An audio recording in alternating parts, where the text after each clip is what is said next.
ஹல்லேலூயா, ஹல்லேலூயா, ஹல்லேலூயா, அல்லேலூயா. கர்த்தருடைய பரிசுத்த நாமத்திற்கு மகிமையும் ஸ்தோத்திரமும் உண்டாவதாக.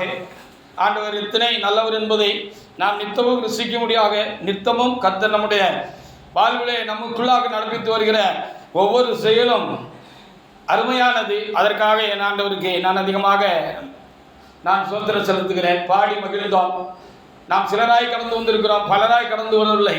ஆனாலும் சிலராய் கடந்து வந்திருக்கிற நம்மேல் பலர் மேல் இல்லாத அன்பு, அநேகர் கூடி வருகிற பொழுது இல்லாத அன்பு, அந்த அக்கறை நம்முடைய தேவனுக்கு உண்டாயிருக்கிறபடினால் அவர் நம்மேல் அப்படியாக மகிழ்ந்து களி கூர்ந்ததையும் அவருடைய ஆவியானவர் நம்மை நிரப்பி அகமைகளை செய்ததையும் நாம் பாடல் பகுதியில் கண்டு ஆண்டவருக்கு நன்றி செலுத்தத்தக்கதாக என்னுடைய இறைவன் உங்களுடைய இறைவன் எனக்கு உங்களுக்கு கூட அனுக்கிரம் செய்த அந்த அன்பை எண்ணி நான் பாடுகிறேன். கடந்த வெள்ளிக்கிழமை என்று நானும் என் துணைவியாயிரம் அந்த வெள்ளிக்கிழமை ஜபத்திற்கு எங்கள் ஆத்துமாக்களை தாழ்த்தி தேவ சமூகத்தில் கடந்து வந்து நாங்கள் பாடி துதி செய்து ஆண்டவருக்கு ஸ்தோத்திரம் செலுத்தி தொடர்ந்து நாங்கள் அப்படியாக ஜெபிக்க நாங்கள் முற்பட்டு கொண்டு இருந்தோம். நாங்கள் 2 பேர் மாத்திரம் இருந்தோம். இப்பொழுதும் இன்றைக்கும் கூட நாம் சிலர் மாத்திரம் தேவ சமூகத்திலே கூடி வந்திருக்கிறோம். கர்த்தர் இந்த காலங்களில் இதை நமக்கு அனுமதித்திருக்கிறார். ஆனபடினால் நாம் நமக்குள் ஒரு வாஞ்சையும் விருப்பமும் தாகமும் கவனமும் பாரமும் சில வேளைகளில் அது நமக்கு துக்கமாக கூட இருக்கிறது. என்னுடைய தேவனே, சபை நிறைய ஆத்துமாக்களோடு கூட உமக்கு ஆராதனை செய்ய வேண்டிய காலங்கள் எங்கே எப்பொழுது என்று அது கூவுகிறதையும் அது கதறுகிறதையும் கூட நாம் நம்முடைய அனுபவங்களிலே நாம் காண்கிறோம். விசேஷமாக எனக்கு அது உண்டு. அதற்காக என் ஆண்டவருக்கு நான் ஸ்தோத்திரம் செலுத்துகிறேன். அப்படியே நான் உங்கள் அன்றைக்கும் 2 பேர் மாத்திரம் தேவசனத்தில் கலந்து வந்திருந்தோம். நானெல்லாம் ஒரு பெரிய சபையில் நூற்றுக்கணக்கான மக்கள் 200 மக்களுக்கு மேல் கூடி கர்த்தருக்கு மிகுந்த வல்லமையோடு ஆராதனை செய்த இடத்துல கர்த்தருக்கு ஆராதனை செய்து இங்கே கடந்து வந்தவன் இன்றைக்கு சூழல் என்பதுதான் ஆத்துமாக்கள் எல்லாம் சாத்தானால் துரத்தப்பட்டு போனான். சாத்தான் துரத்தி போட்டான். சிலர் மாத்திரம் இருக்கிறோம். அப்படி சூழ்நிலையில் ஆராதிப்பது கொஞ்சம் ஒரு பாரமான காரியமாக தான் எனக்கும் கூட இடைக்காலங்களில் இருந்து கொண்டிருந்தது. ஆனாலும் என்னுடைய பலத்தோடு கூட அந்த ஆராதனை நேரங்களில் நான் கர்த்தருக்குள் சரியாக செம்மையாக இந்த ஆராதனை செய்யவும் நடத்த வேண்டும் என்பதற்காக நான் போராடுகிறது என்னுடைய தேவனும் அறிந்திருக்கிறார். அதற்காக என் தேவனாய் கர்த்தருக்கு ஸ்தோத்திரம் செலுத்துவோமாக. அப்படி நாங்கள் பாடி கர்த்தரை மகிமைப்படுத்தி அவரிடத்திலே ஸ்தோத்திர குறிப்புக்காக நாங்கள் ஆயத்தப்பட்டு அவரை சோதரித்துக் கொண்டிருக்கிற பொழுது என்னுடைய தகப்பன், என்னுடைய தேவன், என்னை ஆட்கொண்ட என்னுடைய ரட்சகன் என்னோடு கூட பேச ஆரம்பித்தார். அவருடைய சத்தம் என்னுடைய இருதயத்தில் என்ன செய்தது? தொனிக்க ஆரம்பித்தது. அதற்காக என் ஆண்டவருக்கு நான் ஸ்தோத்திரம் செலுத்துகிறேன். அவர் ஒரு கேள்வி கேட்டார் என்னை பார்த்து, மகனே, சபை கூடி வருகிற பொழுது நீ ஆவியில் நிறைகிறாய் அல்லவா? ஜனங்கள் ஆவியில நிறைகிறார்கள் அல்லவா? கவனித்து கேளுங்க. வந்திருக்கிறவங்க மந்தமா போய்கிட்டே இருக்காதீங்க. நான் மந்தமா போறேன், ஆள் இல்லை, அதனால தான் எனக்கும் ஆவியில நிறைய முடியல, ஆவியில் ஒரு மந்தம் உண்டாயிருக்குன்னு சொல்லி சாக்கு போக்கு சொல்லக்கூடாதுங்கிறதுக்கு தான் இந்த முக்கியமான காரியத்தை கர்த்தர் எனக்கு கூட பகிர்ந்து கொண்டார். அது உங்களுக்கும் அவசியமாக இருக்கிறதுனாலே நான் உங்களோடு கூட என்ன செய்கிறேன்? நான் பகிர்ந்து கொள்கிறேன். அதற்காக என் ஆண்டவருக்கு நான் ஸ்தோத்திரம் செலுத்துகிறேன். அப்போ கேட்டாரு, ஆவியில நீ நிறைகிறாயா அல்லது நான் உன்னை நிரப்புறேனா அப்படின்னு சொல்லி ஆண்டவர் என்கிட்ட கேட்டார். கவனமா கேளுங்க, தூங்காதீங்க. அப்போ நான் விழிச்சுக்கிட்டேன். அப்ப நான் ஆண்டவர்கிட்ட சொன்னேன், ஆண்டவரே, நீர் தான் என்னை ஆவியில நிரப்புகிறீர். சபை கூடுகிற வருகிற பொழுதெல்லாம் கர்த்தாவே, என் தகப்பனே, நீர் தான் என்னை ஆவியில நிரப்புகிறீரப்பா. நீர் நிரப்புகிற பொழுது நான் ஆவியில நிறைகிறேன் என்று நான் அவருக்கு திரும்ப மாறுத்துறேன் சொன்னேன், பதில் சொன்னேன். சரி, 100 பேர் கூடியிருக்கிற இடத்துல, அரவரமாக ஆராதனை நடக்கிற இடத்துல நான் ஒன்னு நிரப்புறேன்னு வச்சுக்கீங்க. அதே நேரத்தில் 2-3 பேரா நீங்க ஆராதனை செய்றீங்க. இல்ல நீ ஒருத்த மாத்திரம் தான் கடைசியில் ஒரு சூழ்நிலை உண்டாகி நீ ஆராதனைக்கு வந்திருக்க, நீ ஆராதனை நடத்தணும், நீ ஆராதனை ஸ்தலத்துல இருந்து நீ எனக்கு ஆராதனை செய்யற. அப்பவும் அந்த 100 பேர் இருந்த இடத்துல ஒன்ன நிரப்புன மாதிரி நான் நிரப்பு வேணாம். அல்ல, ஐயோ கொஞ்சோண்டு ஆத்மா தானே வந்திருக்கு, இவன் ஒருத்தன் தானே இருக்கா அப்படின்னு நான் சஞ்சலப்பட்டு இல்ல சோர்ந்து ஒன்னு நான் குறையா நிரப்புவேனா நிறைய நிரப்புவேனா எப்படின்னு சொல்லி கேட்டாரு. எனக்கு விளங்கிக்கிட்டு ஆண்டவர் எனக்கும் ஒரு லேசா ஒரு கொட்டு கொட்டி என்ன உசிப்பி விடுறாருன்னு எனக்கு தெளிவா விளங்கிக்கிட்டு ஹல்லேலூயா. அப்ப நான் புரிஞ்சுக்கிட்டேன். சொன்ன இல்ல ஆண்டவரே, 100 பேர்ல 1000 பேர் கூடி வருகிற பொழுதும் ஒரு தனி மனிதனாக எனக்குள்ள நீர் வல்லமையா இறங்குவீர்னா நான் தனி மனிதனா உட்கார்ந்து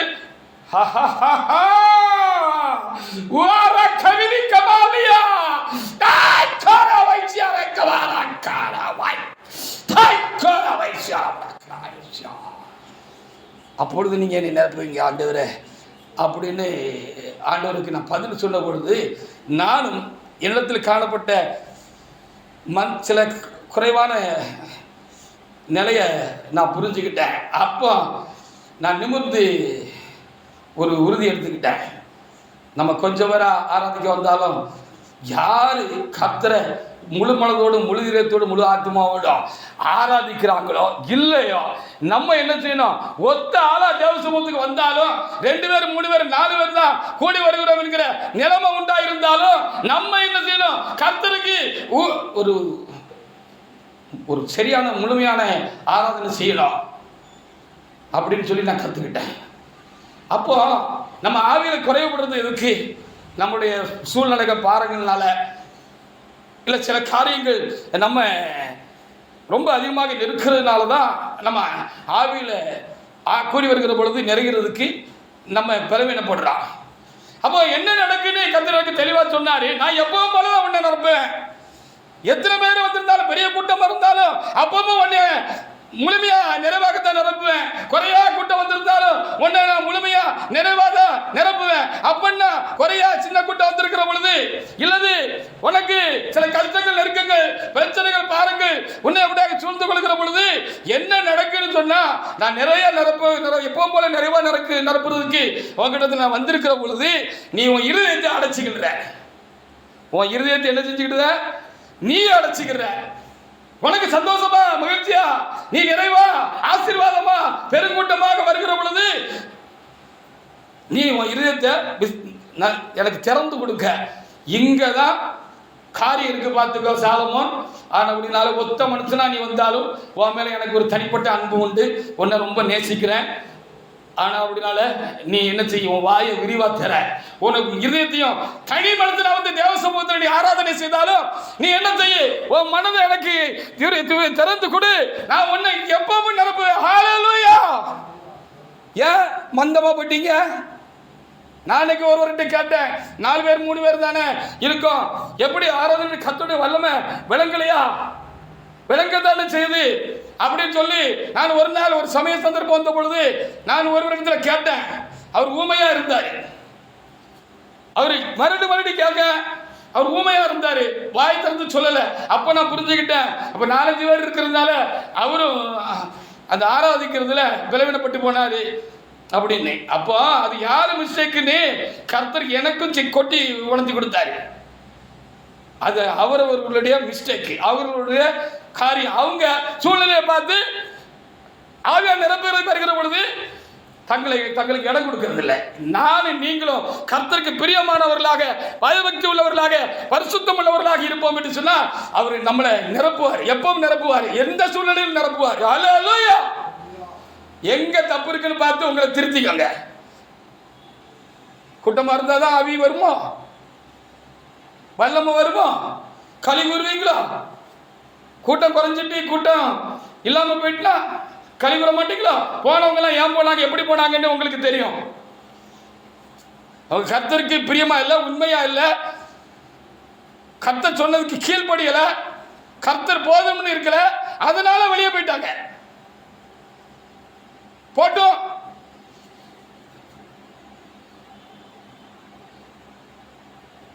கர்த்தருக்கு ஒரு பயபக்தியான ஒரு ஆராதனை தேவ சமூகத்தில் ஏறெடுக்கப்படுகிற பொழுது அதுல எத்தனை பேர் இருந்தாலும் ஆண்டவர் என்ன செய்வார், அந்த ஆராதனையில் பிரியம் கொண்டு கடந்து வந்து ஆராதிக்கிற அந்த மக்களை அவரு நிரப்புவார். நீங்க உங்க இருந்து அடைச்சிக்கிட்டு இருக்கீங்க, இல்லைன்னா நான் அடைச்சிக்கிட்டு இருந்தேன். அதான் உண்மையா இருக்கிறது. இந்த காரியத்தை நான் ஏன் உங்ககிட்ட பகிர்ந்துக்கிறது அப்படின்னு சொன்னா, எந்த சூழ்நிலையாக இருக்கட்டும், எவ்வளோ வருத்தமான சூழ்நிலையாக இருக்கட்டும், எவ்வளோ பாரமான சூழ்நிலையாக இருக்கட்டும், எவ்வளோ கவலை பாரம், சில காரியங்கள் உங்க துக்கம் தொண்டை அடக்கின்னு சொன்ன மாதிரி தொண்டை அடக்கிட்டோம்.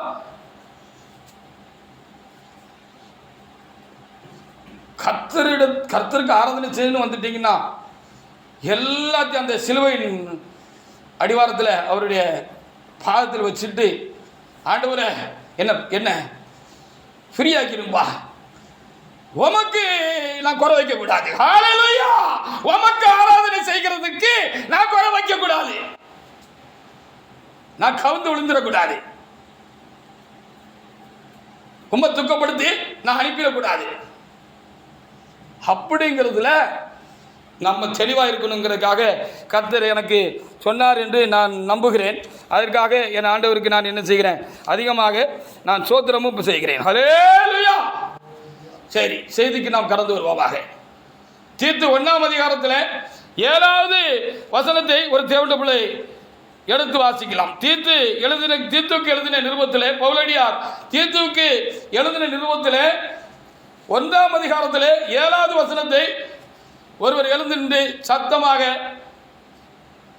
வாசிக்கலாம். தீத்து 1:7. ஏனெனில் கண்காணியானவன் தேவனுடைய உக்கிராக்காரனுக்கு ஏற்ற விதமாய் குற்றம் சாட்டப்படாதவனும் தன் இஷ்டப்படி செய்யாதவனும் முற்கோபம் இல்லாதவனும் மதுபான பிரியம் இல்லாதவனும் அடியாதவனும் ஈர்வான ஆதாயத்தை இச்சையாதவனுமாய் இருக்க வேண்டும் அப்படின்னு அங்க வசனம் இருக்கு. நீங்க தொடர்ந்து தீத்து 1ஆம் அதிகாரத்தில் 6லிருந்து 10-11 வசனங்கள் வரைக்கும் நம்ம எடுத்து தேவ சமூகத்தில் நம்ம வாசித்து பார்த்தோம் அப்படின்னு சொன்னா, ஒரு ஊழியக்காரர் எப்படிப்பட்டவராக இருக்கணும், ஒரு ஊழியக்காரர் எப்படிப்பட்டவராக இருக்கணும், அவர் ஊழியக்காரராக கர்த்தருக்கு ஊழியம் செய்கிறதுக்கு அவருக்கு என்ன என்ன தகுதிகள் எல்லாம் இருக்கணும்னு சொல்லி மேல இருந்து 6ல இருந்து நிறைய தகுதி, இதெல்லாம் ஒரு ஊழியக்காரருக்கு இருக்க வேண்டிய தகுதி என்று சொல்லப்பட்டிருக்கு. குற்றம் சாட்டப்படாதவனாக இருக்கணும், ஒரே பொட்டாட்டி தான் இருக்கணும், புருஷருக்கு இருக்கணும், துன்மார்க்கர் என்றும் அடங்காதவர்கள் என்றும் பேரெடுக்கக்கூடிய பிள்ளைகள் இருக்கக்கூடாது, பிள்ளைகள் விசுவாசத்துக்கு கீழ்ப்படியக்கூடியவர்களாக தகப்பனுக்கு கட்டுப்பட்டவர்களாக அவர்கள் சாட்சி உள்ளவர்களாக அவர்களுடைய குடும்பங்களும் இருக்கணும். தொடர்ந்து 7ல் வாசித்த காரியங்கள் எல்லாம் பார்த்தோம். 8ல் பார்க்கிற பொழுது அந்நியரை உபசரிக்கிறவனாக இருக்கணும், நல்லவங்க மேல பிரியம் உள்ளவனாக இருக்கணும், எதையும் ஒரு தெளிந்த புத்தி ஊழியக்காரனுக்கு இருக்கணும், அவன் நீதிமானா இருக்கணும், அவன் பரிசுத்தமானவனா இருக்கணும், எதுலேயும் ஒரு அடக்கம் உள்ளவனாக இச்சை அடக்கம் உள்ளவனாக அவன் இருக்கணும்.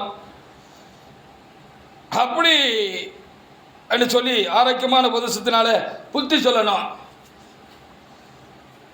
எதிர்த்து பேசுறவங்களை கண்டனம் பண்றதுக்கு வல்லவனாக இருக்கணும். எல்லாம் அப்படியே அவர் போதிக்கப்பட்ட வசனத்தை நல்லா பற்றி கொண்டு அதன்படி ஜீவிக்கிறா இருக்கணும்னு அப்படி நிறைய காரியங்களை இங்கே கர்த்தர் எழுதி வச்சிருக்கிறார். ஆனால் இவங்க எல்லாவற்றுக்கும் முத்தாய்ப்பாய் ஒரு கிரணத்தில் இருக்கிற முத்து போல, ஒரு கிரணத்தை அலங்கரிக்கிற நவரத்தின கற்களை போல ஒரு காரியம் ரொம்ப ரொம்ப அவசியமானது, முக்கியமானது என்று நாம் வாசித்த வேத பகுதியிலே ஒரு காரியம் எனக்கு உணர்த்தப்பட்டது. அதுதான் இன்னைக்குரிய செய்தி. திரும்ப வாசிங்க. தீத்து 1ஆம் அதிகாரத்தில் 7வது வசனத்தை ஒரு தேவண்டப்புல திரும்ப வாசிங்க. அது என்னதுப்பா? எல்லாத்த காலத்துல ரொம்ப ஒரு முக்கியமான காரியம். அது கண்டிப்பா அந்த ஊழியக்காரத்தில் இருக்கணும். மற்ற காலத்தில் கொஞ்சம் கொஞ்சம் குறையா இருந்தாலும் தட்டி கொட்டி கர்த்தர் என்ன செய்திடலாம், காலத்தில் அந்த ஊழியக்காரரை சரிப்படுத்திடுவாரு. ஆனா ஒரு காரியம் ஒரு கண்காணி கிட்ட, ஒரு உக்கரக்காரன கிட்ட, ஒரு ஊழியக்காரன் கிட்ட கண்டிப்பாக சரியா இருக்கணும் அப்படின்னு சொல்லப்பட்டிருக்கு. வாசிங்க. ஏனெனில் கண்காணியானவன் ஏற்ற விதமாய் குற்றம் சாட்டப்படாதவனும் நிப்பாட்டிக்கங்க. தான் இஷ்டப்படி ஒரு ஊழியக்காரன் எதையும் செய்யக்கூடாது. ஊழியத்துக்கு வந்த பிற்பாடு ஊழிய காலங்களில் இது ரொம்ப மிக மிக முக்கியமான காரியம். நிறைய பட்டியல் இருக்கு. எல்லாத்தோட ரொம்ப முக்கியமான காரியம் என்னன்னு சொன்னா, ஒரு ஊழியக்காரன் தான் இஷ்டத்துக்கு ஊழியம் செய்யக்கூடாது, தனக்கு இஷ்டப்பட்டதை செய்யக்கூடாது. அப்ப என்ன செய்யணும்? கர்த்தருக்கு எது இஷ்டம்னு பார்த்து அவருக்கு இஷ்டமானபடி ஊழியம் செய்யணும். இஷ்டமானதை மட்டும்தான் செய்யணும். இதை விட்டுட்டு மற்ற எல்லா நல்ல பண்புகளும் இதில் குறிப்பிடப்பட்டிருக்கிற எல்லா காரியமும் ஒரு ஊழியக்காரில் இருந்தாலும் மொத்தத்தில் ஊழியம் சொதப்பலாயிரும். ஆனபடினால் இது ரொம்ப முக்கியம் அப்படின்னு சொல்லி கர்த்தர் எனக்கு என்ன செய்தார். கடந்த நாட்களில் ஒரு சில சூழ்நிலைகளை நான் மனதில் வைத்து நான் எண்ணுகிற பொழுது, தியானிக்கிற பொழுது எனக்குள்ளே இருக்கிற பரிசுத்த ஆவியானவர் ரொம்ப தெளிவாக சொன்னார். என்ன செய்யக்கூடாது? ஒரு ஊழியக்காரன்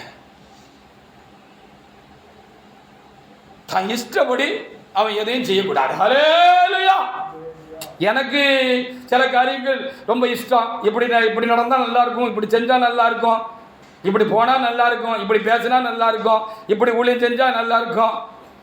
அதெல்லாம் இருக்கட்டும் சார்.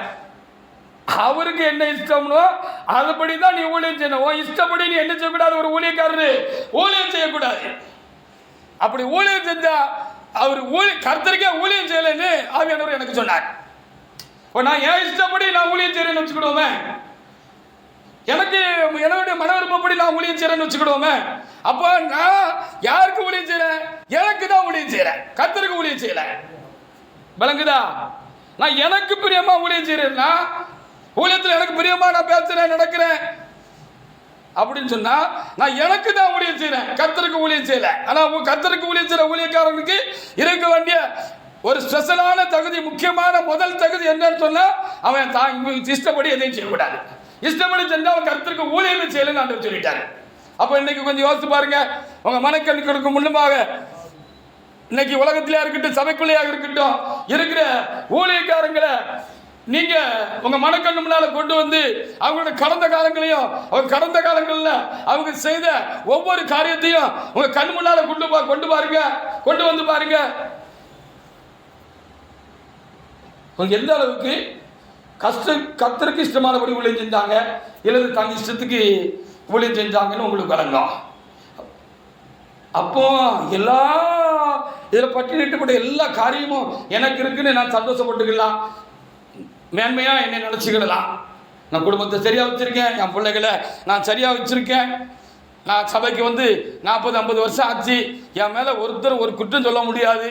அந்த அளவுக்கு நான் சுத்தமாக என்ன செஞ்சுருக்கேன், காத்திருக்கேன். சபையில் வந்துட்டா சபைக்கு விரோதமாக, சத்தியத்து விரோதமாக எந்த ஒரு கணம்புரிஞ்ச ஒரு மனுஷன் பேசினாலும் அது கர்த்தருக்கு விரோதமான பாவம், தீமைன்னு தெரிஞ்சிச்சுன்னா அவங்கள ஏற்று கேட்கறதுக்கு, அவங்கள கண்டனம் பண்றதுக்கு நான் ஒரு நாளும் பின்னிட்டு நிக்கல, பின்தங்கி நிக்கல. உடனே எழுப்பி என்ன செய்வேன், கேட்பேன். எல்லாம் சரி, நான் பேசுறேன்னா கர்த்தர் சொன்னபடி தான் பேசுவேன், கர்த்தருக்காக தான் பேசுவேன், எல்லாம் சரி. ஆனா ஊழியம் செய்கிற பொழுது உன் இஷ்டத்துக்கு நீ ஊழியம் செஞ்சேன்னா, உனக்கு இஷ்டமானபடி நீ ஊழியம் செஞ்சேன்னா அவருக்கு நீ ஊழியம் செய்யலன்னு கர்த்தர் சொல்லுகிறார். சரிதானா? காரியம் புரிஞ்சுக்கிட்டீங்களா? அப்போ ஊழியக்காரங்களை இடம் கண்டுக்கோங்க. யாரு தன் இஷ்டப்படி ஊழியம் செய்யாமல் கர்த்தருடைய இஷ்டப்படி ஊழியம் செய்கிறாங்களோ அவங்க தான் சரியான ஊழியக்காரங்க. அவங்கள தான் நீங்க கனம் பண்ணணும். பெரிய கூட்டம் இருக்கு, அவர் பிரசங்கம் பண்ணார்னா அக்கினி பறக்கும், மக்கள் எல்லாரும் சூடாயிருவாங்க. அவர்கிட்ட வல்லமை இருக்கு, வரங்கள் இருக்கு, அவர்கிட்ட சுகமாக்கு வர இருக்கு. பேய்களை ஓட்டுவாரு. பேய் அந்த பாஸ்டர் வந்து நின்னாலே போதும், அதட்ட வேண்டாம், ஓடிடும். கர்த்தருக்காக பெரிய வேலைகளை செய்தவங்க, பல கிளைகளை சபைகளை உண்டாக்கினவங்க, 1000 மக்களை சந்தித்தவங்க. ஆனா ஒரு காரியத்தில் அவங்க குறையா இருந்தாங்க அப்படின்னா ஒன்றும் கிடையாது. கர்த்தருக்கு முன்னால் அல்லேலூயா. தங்களுக்கு இஷ்டமா ஊழியம் செஞ்சுக்கிட்டு இருந்திருக்காங்க அப்படின்னா, தங்களுக்கு இஷ்டமாக ஊழியம் செஞ்சுட்டு இருந்திருக்காங்கன்னு சொன்னால், தேவனுக்கு இஷ்டமானபடி ஊழியம் செய்யலைன்னு சொன்னால், அவன் எனக்கு ஊழியமே செய்யலைன்னு கர்த்தர் நாளைக்கு சொல்லிடுவார். அல்லேலூயா. ஆமாம், அதெல்லாம் உனக்கு கொடுத்துருந்தேன், சுகமாக்கு வரத்தை கொடுத்துருந்தேன், பேகலை ஓட்டுற வரத்தை கொடுத்துருந்தேன், ஆத்மாதாயம் பண்ணக்கூடிய தாளத்துக்களை உனக்கு கொடுத்துருந்தேன், உன்னோட வார்த்தைக்கு அவ்வளவு வல்லமை இருந்துச்சு, அநேக ஜனங்களை உன்னுடைய வார்த்தை சுண்டி எனக்கு நேராக கொண்டு வந்துச்சு, அநேக சபைகளை நீங்க எழுப்புறீங்க, நல்ல காரியம் தப்பா, இதெல்லாம் நான் உனக்கு தந்திருந்தேன், அதனால இது இப்படிப்பட்ட வல்லமையான செயல்கள் எல்லாம் நீங்க செஞ்சீங்க, நீ செஞ்ச, சரி இருக்கட்டும். ஆனா அதையெல்லாம் உன் இஷ்டத்துக்கு, உன்னுடைய மேன்மைக்கும் லாபத்துக்கும் நீ அதை என்ன சொல்ற டைவர்ட் பண்ணிக்கிட்டிய, திருப்பிக்கிட்டிய. எனக்காக நீ அப்படி செய்யலையே. அந்த கூட்டத்தை பூரா நம்ம பிடிச்சி வச்சுக்கிடணும், அவங்க எல்லாம் நம்ம கிட்ட தான் இருக்கணும் அப்படின்னு உனக்காக ஓ இஷ்டப்படி ஊழியம் செஞ்சா, ஹல்லேலூயா. எனக்காக நீ ஊழியம் செய்யலன்னு நாளைக்கு நியாய தீர்ப்பு நாளில் அவர் கேட்பாரு. அப்போ நான் அடிபட்டு போவேன், நான் அப்படி ஊழியம் செஞ்சேன். அப்போ என்ன முக்கியமான ஒரு ஊழியக்காரனுக்கு இருக்க வேண்டிய முக்கியமான காரியம் என்னன்னு சொன்னால், அவன்கிட்ட இருக்க வேண்டிய ஒரு முதன்மையான பண்பு, இல்லைன்னு இந்த தகுதி சொல்லப்பட்டிருக்கிற ஒரு ஊழியக்கார கண்காணி உக்கிரக்காரனை எப்படி இருக்குன்னு சொல்லப்பட்டிருக்காங்க. முதல் தகுதி, முக்கியமான தகுதி, கண்டிப்பாக நிறைவாக இருக்க வேண்டிய தகுதி என்னன்னா, அவன் இஷ்டத்துக்கு ஊழியம் செய்யக்கூடாது, அவன் இஷ்டப்படி ஊழியம் செய்யக்கூடாது. விளங்குதா உங்களுக்கு? கர்த்தர் வழங்க செய்வாராக. அப்போ நம்ம இஷ்டத்துக்கு இல்லை, அவர் இஷ்டத்துக்கு, அவருக்கு எது விருப்பம், எது பிடிக்கும் அப்படின்னு பார்த்து ஊழியம் செய்யணுமா. சங்கீத புஸ்தகத்தில் 40:8 ஒரு தேவண்டப்படி எடுத்து வாசி பாருங்க. சங்கீத புஸ்தகம் 40:8. அப்போ ஊழியக்காரன் தன் இஷ்டப்படி ஊழியம் செய்யக்கூடாது, தனக்கு இஷ்டமானபடி ஊழியம் செய்யக்கூடாது. அவன் என்ன செய்யணும்? கர்த்தருக்கு இது இஷ்டம், கர்த்தருக்கு இது பிடிக்கும், கர்த்தருடைய சித்தம் என்ன, அவர் நம்மகிட்ட என்ன எதிர்பார்க்கிறாரு, அவருடைய கண்ணசைவு என்ன சொல்லுது, அவருடைய வாய் என்ன பேசுது நம்ம கிட்ட அப்படிங்கிறத ரொம்ப கவனமா பார்த்து தான் இஷ்டப்படி ஊழியம் செய்யாம அவர் இஷ்டப்படி ஊழியம் செய்யணும்னு இன்னைக்கு ஆண்டவர் நமக்கு நல்ல ஆலோசனை சொல்றாரு. நீங்க ஊழியக்காரங்க இல்லைதான், விசுவாசியா இருந்தாலும் உங்களுக்கும் இந்த வசனம் பொருந்தும். நீங்க விசுவாசியா இருந்துக்கிட்டு உங்க இஷ்டப்படியே நீங்க என்ன செய்யக்கூடாது, நீங்க விசுவாச ஜீவியம் ஜீவிக்க கூடாது. நீங்க விசுவாச ஜீவியம் உங்க இஷ்டப்படி ஜீவிச்சீங்கன்னா அப்பவும் நீங்க தேவனுக்கு முன்பாக திராசில நிற்கப்பட்டு உன்னை குறைவுள்ளவனாக கண்டேன்னு சொன்ன மாதிரி ஆண்டவர் திராசு பிடிச்சாருன்னா, நீ ஓ இஷ்டத்துக்கு வாழ்ந்த, இருந்த, போன, வந்த, ஆராதிச்ச, உனக்கு வசதி இருந்தா ஆராதிக்க வருவ, உனக்கு வசதி இல்லை அப்படின்னு சொன்னா வீட்டில் இருந்துக்கிடுவேன், இல்லை ஏதாவது ஒரு முக்கியமான ஒரு காரியம் வந்துட்டு அப்படின்னு சொன்னா ஆராதனை, ஞாயிற்றுக்கிழமை ஆராதனை உனக்கு முக்கியம் இல்லை, என்ன புறந்தள்ளிட்டு ஆராதனையை புறந்தள்ளிட்டு நீ என்ன செய்வ, ஓ இஷ்டப்படி நீ என்ன செஞ்சிருவ, இஷ்டமான இடத்துக்கு போயிருவ. அப்போ விசுவாசிகளே, உங்களுக்கும் இந்த பண்பு ரொம்ப என்ன செய்ய வேண்டியிருக்கிறது, அவசியமா இருக்கு அப்படின்னு அப்படியும் பார்க்கலாம். அப்படின்னா ஊழியக்காரர் இருக்கா, விசுவாசிக்கும் சேர்த்து தான். ஆனால் ஊழியக்காரர் விசுவாசிக்காரர் இருக்க இல்லையோ, அவங்க வழி நடத்துகிற ஊழியக்காரர்கிட்ட அது சரியா இருக்கணும். அப்பந்தான் அவங்கள கொட்டி தட்டி அவங்களை சரிப்படுத்த முடியும். நீங்களே சரியில்லைன்னா அவங்கள எப்படி நீங்க சரி பண்ணுவீங்க? வாசிங்க பாப்போம். 40:8. என் தேவனே, உனக்கு பிரியமானதை செய்ய விரும்புகிறேன்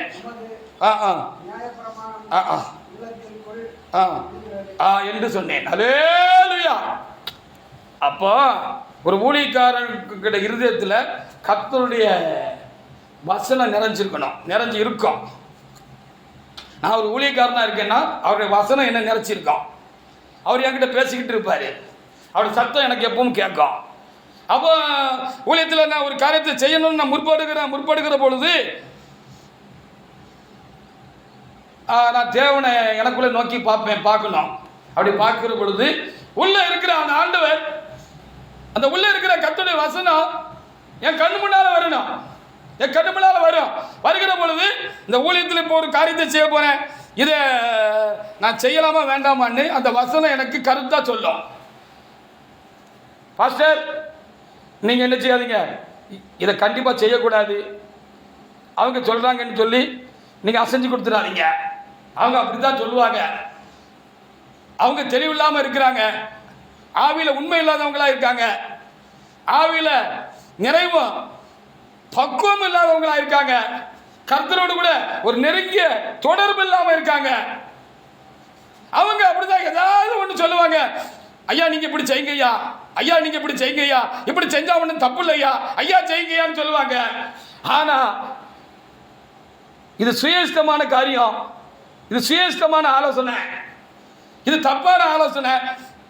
பாஸ்டரே நீங்க அப்படி செய்யாதீங்க அப்படின்னு அந்த வசனம் சொல்லுமா. அதுக்கு இவர் எப்பவுமே எப்படி இருக்கணுமா, இந்த வசனத்தில் முந்தைய பகுதியில் வாசித்த மாதிரி, என் தேவனே உமக்கு இஷ்டமானதை செய்ய நான் விரும்புகிறேன்னு சொல்லி கர்த்தருக்கு அவர் ஒப்பு கொடுத்தவராக, முழுசு ஒப்பு கொடுத்தவராக, என்ன சூழ்நிலையிலும் உமக்கு இஷ்டமானதான் செய்யணும், மற்றவங்க இஷ்டத்துக்கு என் இஷ்டத்துக்கு நான் எதையாவது என்ன செஞ்சிடக்கூடாதுங்கிறதுல ஒரு ஊழியக்காரன் ரொம்ப பெர்ஃபெக்டா ரொம்ப தெளிவாக இருக்கணும். விசுவாசிகள் அப்படிதான், உங்களுக்கும் பொருந்தும். சங்கீதம் 143:10 ஒரு ஜவுண்டபிள் எடுத்து வாசிக்கலாம். 143:10 வாசிங்க.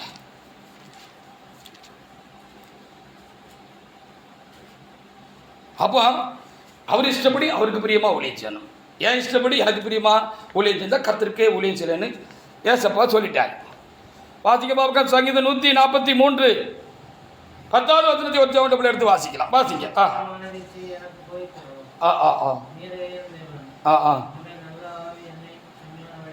ஆமாம், உமக்கு என்ன பிரியமோ உமக்கு எது இஷ்டமோ அதை செய்கிறதுக்கு எனக்குள்ளே இருக்கிற என் தேவனே என்ன நீர் நடத்துங்கப்பா, என் இஷ்டத்துக்கு விட்டுறாதீங்கப்பா, என் போக்குக்கு என்ன விட்டுறாதீங்கப்பா அப்படின்னு ஒரு ஊழியக்காரர் என்ன செய்யணும், ஆண்டவரிடத்தில் தன்னை தாழ்த்தி வாயை மூக்கை பொத்தி கையை மெய்யை பொத்திட்டு கவனமாக இருக்கணும்னு இங்க வேதம் சொல்லி இருக்கிறது. அல்லேலூயா.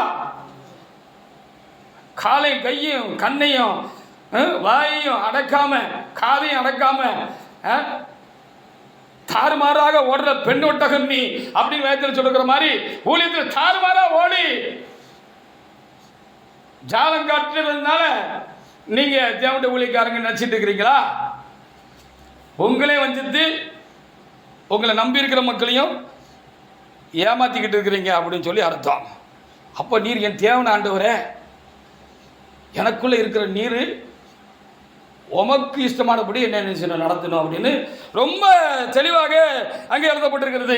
அப்போ அது ஊழியக்காரருடைய மனோபாவம், மனநிலை ஊழியத்துக்கு வந்துட்டா எல்லா காலங்களிலும் எப்படி இருக்கணும்?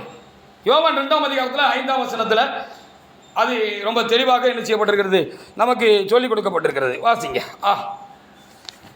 யோவான் 2:5 வாசிங்க, சத்தமா வாசிங்க.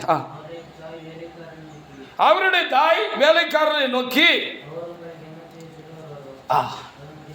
அவர் உங்களுக்கு என்ன சொல்றாரோ அப்படி செய்யுங்க அப்படின்னு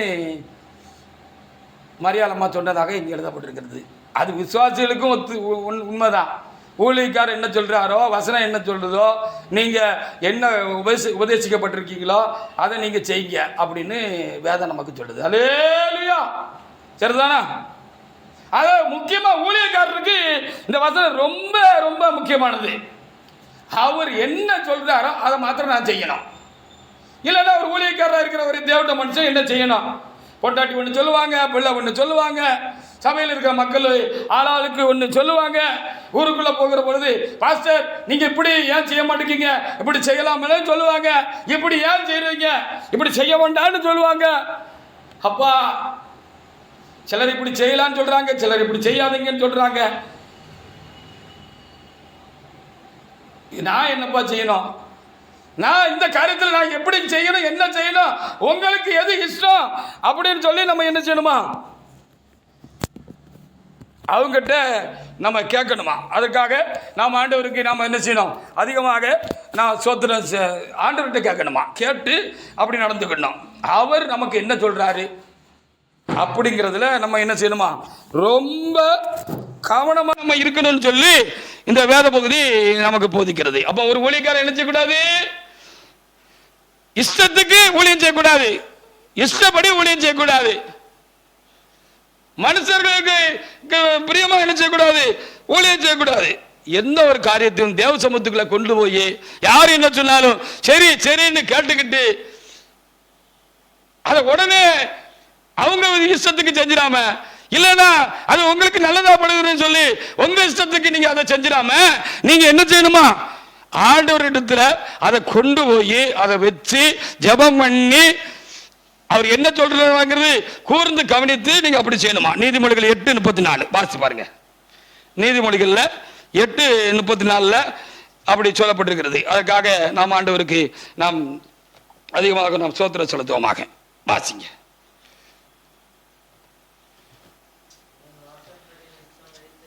என் வாசல் படியில் நித்தம் விழித்திருந்து என் கதவிலே அருகே காத்திருந்து எனக்கு செவி கொடுக்கிறவன் பாக்கியவான். ஆமா, அது ஊழியக்காரன் ஆண்டவருக்கு செவி கொடுக்கணும். எந்த ஒரு காரியத்தையும் செய்யறதுக்கு முன்னால ஆத்திரப்பட்டு விடாது, அவசரப்பட்டு விடாதபடி தனக்கு நல்லதா தெரியுதுங்கிறதுக்காக இல்ல அந்த ஆத்மா கெட்டு போயிடக்கூடாது, இந்த ஆத்மா நம்ம சபையை விட்டு போயிடக்கூடாது, இந்த ஆத்மா நம்மளை விட்டு போயிடக்கூடாது, இந்த கூட்டம் நம்மளை விட்டு போயிடும் அப்படிங்கிறதுக்காக ஏதாவது நமக்கு இஷ்டத்துக்கு நம்ம என்ன செஞ்சிடக்கூடாது, ஊழியம் செய்யக்கூடாது. இன்னைக்கு நிறைய பேர் இப்படி தான் செய்யறாங்க. எப்படியாவது இருக்கிற ஆத்மாவை நம்ம என்ன செஞ்சுக்கணும், நம்ம வசப்படுத்தி நமக்குள்ள வச்சுக்கணும். அதனால முன்ன பின்ன நம்ம ஏதாவது செஞ்சுக்கலாம் அப்படின்னு செஞ்சுக்கிட்டு இருக்கிற ஊழியக்காரங்க தான் இன்னைக்கு நிறைய இருக்காங்க. ஆனா வேதம் என்ன இவ்வளவு தெளிவா சொல்லுது பாருங்க, அழகா சொல்லியாச்சு இல்லையா. என் வாசப்படியில் நித்தம் நீ விழித்திருந்து என் கதவு நிலைய அருகே காத்திருந்து நான் என்ன சொல்றேன்னு கவனிச்சு இந்த என்ன செய்யுங்க, நீங்க ஊழியம் செய்யுங்க அப்படின்னு தெளிவா சொல்லியாச்சு. நான் இந்த ஊழியத்துக்கு முதலாக வந்திருந்த ஆரம்ப நாட்கள் என்று எண்ணுகிறேன். பக்கத்தில் கருங்கல் என்று ஒரு பகுதி இருக்கிறது. அங்கே செவ்வாய்க்கிழமை தோறும் இடைநாள ஆராதனை நடக்கும். எனக்கு மேல இருக்கிற பரிசுத்தவான்கள் அந்த ஊழியத்தை நடத்திக்கிட்டு இருந்தாங்க. அப்புறம் நான் வந்த பிறகு அவங்க என்னை கூப்பிட்டு, சாலமோன் நீங்க அந்த இடைநாள் கூட்டத்தை நீங்க நடத்துங்க அப்படின்னு சொல்லி என்கிட்ட ஒப்படைச்சிட்டாங்க. அப்பப்போ எப்போமாவது மாசத்துல ஒரு நாள் 2 மாசத்துல ஒரு நாள் அவங்க திடீர்னு சொல்லாம கொள்ளாம என்ன செய்வாங்க, அந்த ஆராதனைக்கு வருவாங்க. சில நேரத்தில் பாடல் பகுதியில் வருவாங்க, சில நேரத்தில் பிரசங்க பகுதியில் வருவாங்க. இப்படி வருவாங்க. எப்படி அவர்கிட்ட பொறுப்பு பிடிச்சிருக்கோமோ அவர் எப்படி ஊழியம் நடத்துறாருன்னு கண்காணிக்க வேண்டியது அவங்க ஒரு நமக்கு மேலே இருக்கிற தேவட்ட மனுஷருக்கு ஒரு கடமை தானே. அப்படி கூட அவங்க வந்திருக்கணும். நான் அதை வரவேற்கிறேன். அப்படி வந்து ஒரு நாள் ஆராதனை எல்லாம் முடிஞ்சாச்சு. ஆராதனை எல்லாம் முடிஞ்ச பிற்பாடு எப்பவும் அவங்க என்னை நடத்துகிற பரிசுத்தவான்களும் காரியமாக இருக்கிறபடினால நான் அவங்ககிட்ட முடிஞ்சு போகிற பொழுது விசுவாசிகள்லாம் ஜெபம் பண்ணி முடிச்ச உடனே நானும் என்ன செய்வேன், அவங்ககிட்ட நான் ஜெபம் பண்ணுவேன். அப்படி ஜெபம் பண்ணுகிற பொழுது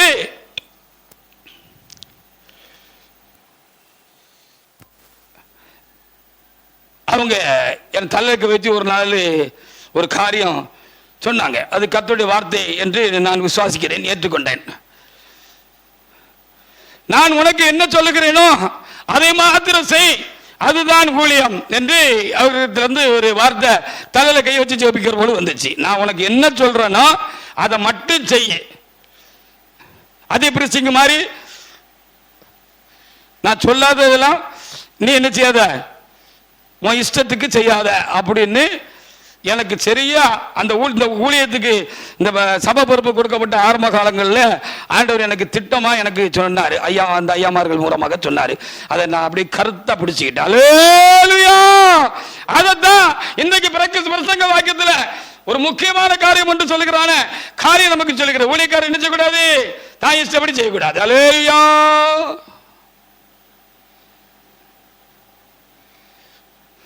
இப்போ வச்சுக்கோங்களேன், இந்த ஊழியம் சின்ன ஊழியமாக இருக்கு. சரி, சின்ன ஊழியமாக இருக்கு. இதுக்கு இடையில கர்த்தர் போய் கோயம்புத்தூர்லையோ தூத்துக்குடியிலையோ இல்லை எங்கேயோ ஒரு ஈரோட்லையோ இல்லை வெளிநாட்டிலையோ இல்லை வடநாட்டிலையோ இல்லை தமிழ்நாட்டில் எங்கேயாவது பல இடங்கள்ல அவர் ஊழியத்தை எழுப்புறாரு, என்னை கொண்டுட்டு போய் ஊழியத்தை எழுப்புறாரு. இங்கே நீங்கள் 4-5 பேர் தான் இருக்கீங்க. ஆனால் அங்கே ஆத்துமாக்கள் திறலாம் வர ஆரம்பிச்சுட்டாங்கன்னு சொல்லி வச்சுக்கிடுவோமே. அங்க கூட்டம் வந்துட்டு இங்க கூட்டம் இல்ல.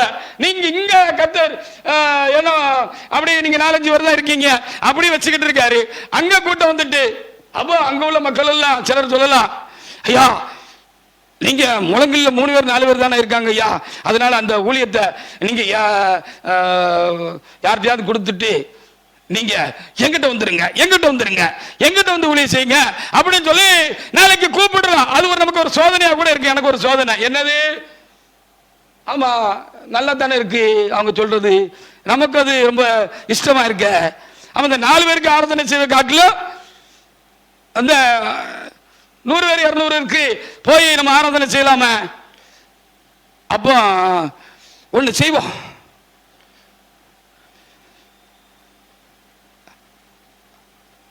ஒரு ஞாயிற்றுக்கிழமை 3 பேர் 4 பேர் தானே இருக்காங்க, அவங்க எப்படி அவங்க கொஞ்சம் பேர் தானே இருக்காங்க, அவங்கள கூடி ஆராதனை செய்யுங்க அப்படின்னு சொல்லி சாட்சிக்கிட்ட அந்த பொறுப்பை ஒப்படைச்சிட்டு இந்த காரியத்துக்காக எனக்கு அது இஷ்டமா இருக்கு. பெரிய கூட்டம் எல்லாரும் நம்மளை விரும்புறாங்க கூப்பிடுறாங்க அப்படின்னால நம்ம அங்க என்ன செஞ்சிருவோம், அங்க போய் வாரத்தில் 2 ஞாயிற்றுக்கிழமை அங்க ஆராதனை நடத்திடுவோம். 2 வாரம் இங்க நடத்துவோம். 2 வாரம் இந்த மக்களை என்ன செய்யலாம், கூடி ஆராதிக்குன்னு சொல்லிட்டு போலாம். அப்ப எனக்கு இஷ்டமா தான் இருக்கும் அந்த நேரத்தில். ஆனா அது கர்த்தருக்கு இஷ்டமானு நான் கேட்கணும்ல. அல்லேலூயா. எனக்கு கர்த்தர் கொடுத்த ஸ்தலம் முழங்குழி சபை. ஒருத்தர் இருக்காரோ 2 பேர் இருக்காரோ 3 பேர் இருக்காரோ, நான் மட்டும் நாளைக்கு இருக்கிற மாதிரி இருக்கிறவங்களுக்கு கலைஞ்சு போறாங்களோ, நான் எங்க ஞாயிற்றுக்கிழமை ஆராதனை நடத்தணும். அல்லேலூயா. அங்க இல்லை, இங்கதான். கர்த்தர் சொல்லாத வரைக்கும் எவ்வளவு ஆட்கள் குறைவா இருந்தாலும் ஆட்களை இல்லாம இருந்தாலும் என் இஷ்டப்படிக்கு காலை தூக்கி வெளியில போடக்கூடாது. இப்படி இஷ்டத்துக்கு ஊழியம் செஞ்சுதான் நிறைய ஊழியக்காரங்க தாறுமாறுமா போயிட்டாங்க. கஷ்டத்துக்கு இஷ்டப்படி ஊழியம் செய்யலன்னா அவன் கர்த்தருக்கு ஊழியம் செய்யல. அப்போ எப்படி எல்லாம் சந்தர்ப்ப சூழலை உண்டாக்கி ஒரு ஊழியக்காரன் கர்த்தருடைய இஷ்டப்படி ஊழியம் செய்யாதபடிக்கு அவன் விருப்பத்துக்கு இஷ்டத்துக்கு ஊழியம் செய்யும்படியாக தள்ளி விட்டுருவான் அப்படின்னு சொல்லி ஒரு எக்ஸாம்பிளுக்கு தான் இதெல்லாம் நான் சொல்றேன். ஹல்லேலூயா. அப்போ ஒத்த ஆத்துமா இருக்கும் 2 ஆத்துமா இருக்கும். அந்த ஆத்துமாவுக்காக அவர் என்ன கண்காணியா வச்சிருக்காரு. கண்காணி அப்படின்னு சொன்னா அவங்களை கண்காணிக்கிறவங்க, அவங்களுடைய ஆன்மை நிலை, அவருடைய குடும்ப நிலை, அவருடைய சூழ்நிலை, அவருடைய போக்கு, அவருடைய வரத்து, அவருடைய பக்தி, அவருக்கு இருக்கிற தேவனுக்கு பயப்படுற பயம், இதெல்லாம் 2 பேரா 3 பேரா இருந்தாலும் உற்சாகமாக ஊழியம் செய்யலாம், உற்சாகம் இல்லாமலும் ஊழியம் செய்யலாம்.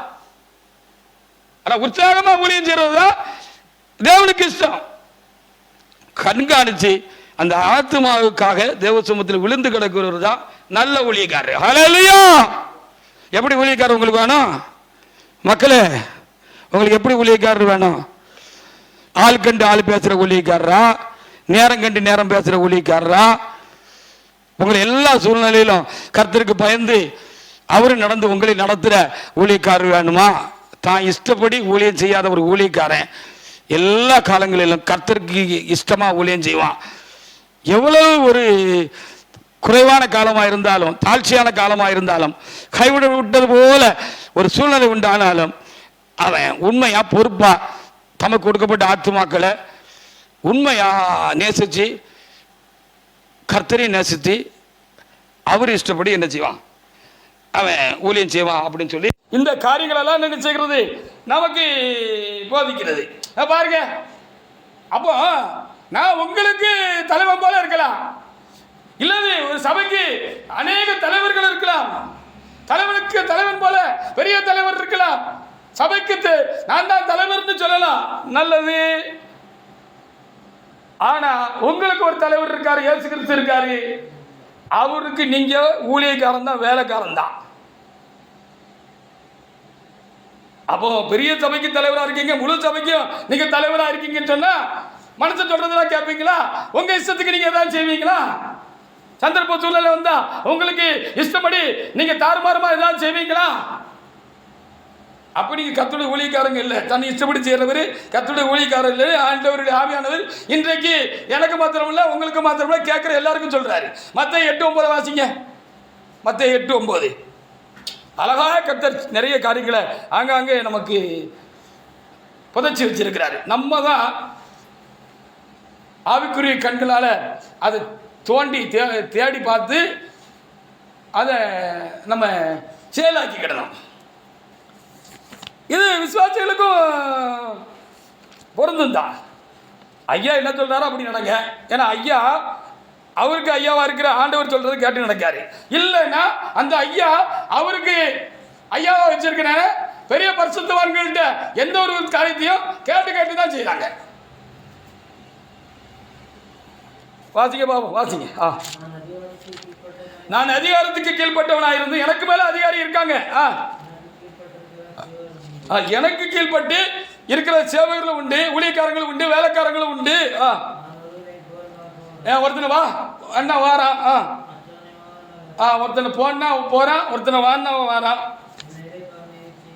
இந்தா இதை எடுத்து தூக்கி அங்கே வையினா வைக்கான், அதை அங்கேருந்து இங்கே எடுத்துட்டு வா என்கிட்ட கொண்டு வான்னு சொன்னா கொண்டு வாரான். அவன் எதுவுமே சத்தம் மூச்சு காட்டுறது இல்லை, ஏன் என்னன்னு கேட்கறது இல்லை. அப்படிதானே? கேட்க மாட்டாங்க தானே? ஒருத்தர் நீங்க வேலை பார்க்குறீங்கன்னா அவர் தான் உங்களுக்கு ஓனரா இருக்காரு அப்படின்னு சொன்னா உங்களை கூப்பிட்டு இதை போ, நீ போ, இதை போ, நீ அங்கே போ, நீ இது செஞ்சுட்டு வா, இங்கே வா, இதை செஞ்சுட்டு வா அப்படின்னு சொன்னா ஏன் எதுக்குன்னு நீங்க மூச்சு விட மாட்டீங்க. ஹல்லேலூயா! ஏன்னா அவரு உங்களுக்கு ஓனரு. அப்போ எனக்கு ஓனர் யாரு? ஒருவேளை எனக்கு மேற்பட்ட ஊழியக்காரங்களை தேவன் எனக்கு நியமிச்சிருந்தாருன்னா அவரு ஓனர். நான் இந்த ஊழியத்துக்கு வந்த ஆரம்ப நாட்கள்ல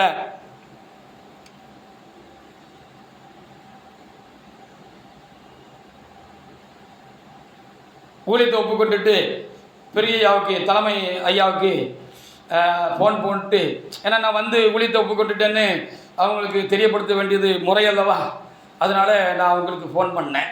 அப்போ ஃபோன் பண்ணி ஐயா இப்படி ஊழியத்துக்கு வந்துட்டு அப்படின்னு சந்தோஷப்பட்டாங்க. சில நல்ல ஆலோசனை சொல்லிட்டு கடைசியில் ஒரு முக்கியமான காரியத்தை என் காதில் போட்டாங்க. என்ன அப்படின்னு சொல்லி பார்க்குற பொழுது பக்கத்தில் நாகர்கோவில் பரிசுத்தவான்கள் இருக்காங்க.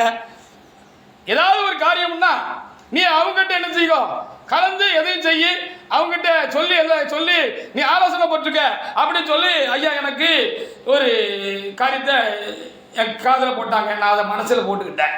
அதுக்கப்புறம் நான் எந்த ஒரு காரியம் பண்ணாலும், ஒரு முக்கியமான காரியம், ஏதாவது ஒரு புதுசாக ஒரு காரியத்தை செய்யணும், ஏதாவது ஒரு காரியம்னா நான் ஜெபம் பண்ணுவேன். ஜெபம் பண்ணுகிற பொழுது கர்த்தர் எனக்கு சொல்லுவார், நீ இதை இப்படி செய்ய, இதான் சரின்னு சொல்லுவார். ஆனாலும் உடனே நான் அதை என்ன செய்ய மாட்டேன், நடைமுறைப்படுத்த மாட்டேன். இதுக்குன்னு மெனக்கிட்டு நாகர்கோவிலுக்கு போய் பரிசுத்தவான்களை கணம் பண்ணி இப்படி உபகாரம் கணம் பண்ணிட்டு ஐயா இப்படி ஒரு காரியம் இப்படி செய்யலாமாயான்னு கேட்பேன். நான் இப்படி செய்யலான்னு நினைக்கேன், கர்த்தர் என்கிட்ட சொன்னார், அதனால் நான் செஞ்சேன் அப்படிங்கிற டாபிக்கு அங்கே இடமே கிடையாது. நான் ஒரு நாள் அப்படி பரிசுத்தவான்கள் சொன்னதில்லை. பரிசுத்தவான்கள் நமக்கு மேலே ஒருத்தர் கர்த்தர் நமக்கு தலைவராக தலைமை பொறுப்பில் வச்சிருக்கிறாரு, அவங்களுக்கு அண்டரில் நம்மளை வச்சிருக்கிறார் அப்படின்னு சொன்னால் நான் என்ன செய்யக்கூடாது, ஐயா நான் அந்த ஒரு காரியம் ஐயா நான் என்ன செய்யலாம்னு சொல்லி கர்த்தர்கிட்ட ஜெபம் பண்ணேன், கர்த்தர் இப்படி செய்யலாம்னு சொன்னார், செஞ்சுட்டாயா அப்படின்னு சொல்லி கேட்கறது மரியாதை கிடையாது. ஹல்லேலூயா! ஊழியம் செய்கிறதுனா லேசான காரியம் இல்லை. நம்ம ரொம்ப பயபக்தியாக பக்குவமாக இருந்து கர்த்தருக்கு ஊழியம் செய்யணும். பயபக்தியாக இருந்து ஊழியம் செய்யணும். ஹல்லேலூயா! அப்போ நான் அப்படி வேக மாட்டேன், போவேன், அவங்களை கனம் பண்ணுவேன், உட்காந்து பேசிட்டு இருக்கேன். பெரியா எப்படியா ஊழியங்களாம் எப்படியா போகுதுன்னு அப்படி இடையில அவங்க அப்படி வருவாங்க. வருகிற பொழுது நல்லபடியா போகுதியா ஐயா, இப்படி ஒரு காரியம் ஐயா, என்னையா சொல்லுமையா அப்படின்னு சொல்லி காப்பா கூட அப்படின்னு எல்லாத்தையும் சொல்லுவேன். ஏன்னா தலைமையா அவங்கள கை கட்டிட்டு போயிட்டாங்க.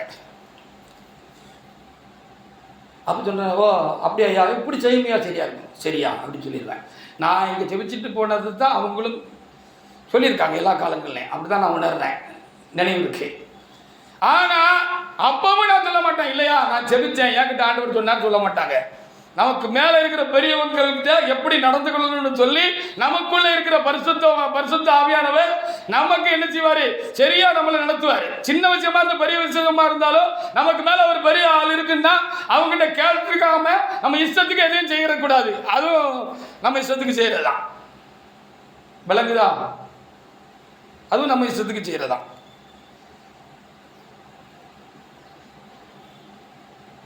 ஆனால் ஒரு காலம் வந்துச்சு, சில காரியங்களை அவங்க முன்னிலையிலையும் எதிர்த்து கேட்க வேண்டிய ஒரு சூழல் எனக்கு உண்டாயிற்று. அது ஏன்னு சொன்னால், என்ன கை காட்டிட்டு போன அந்த தலைமை அப்போ சில ஐயாவோட காரியங்களுக்கு அவங்க ஒரு குறை உண்டாக்கிட்டாங்க, பங்கம் உண்டாக்கிட்டாங்க. எந்த சூழலையும் அப்படி பங்கம் உண்டாக்கக்கூடாது அல்லவா? ஏன்னா என்ன எப்படி அவங்கள்ட்ட கை காட்டிட்டு போனாங்களா, அப்படி போல அவங்களையும் கர்த்தர் தலைமையாக தான் கையை கட்டிட்டு போனார். அவங்களுடைய காரியங்கள்லாம் சொல்கிறதா ரொம்ப நல்லா இருக்கும். சில நல்ல காரியங்கள் தலைமையாக தரிசனத்தில் கண்டு தலைமையாடத்தில் போய் தலைமையாவனால் அபிஷேகம் பெற்று அவங்க கடந்து வந்தாங்க. அதனால் சில காரியங்கள் எதிர்த்து நின்று பேச வேண்டியதாயிற்று, பிரிந்து வர வேண்டியதாயிற்று. பிரிந்து நிற்கிறேன்.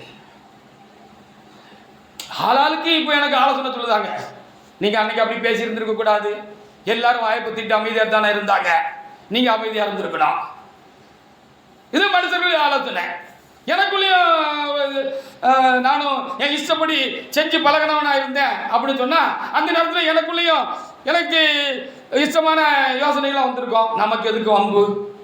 நம்மளுடைய எத்தனை பெரிய பெரிய ஊழியக்காரங்கள்லாம் இருக்காங்க, அவங்கெல்லாம் வாயை மூடிட்டு உம்முன்னு கம்முன்னு இருக்காங்க, நம்ம எதுக்கு வம்பு அப்படின்னு சொல்லி என்ன காத்துக்கிறதுக்கு நாம் என்ன செஞ்சுருக்க முடியும்? அமைதியாக இருக்க முடியும்.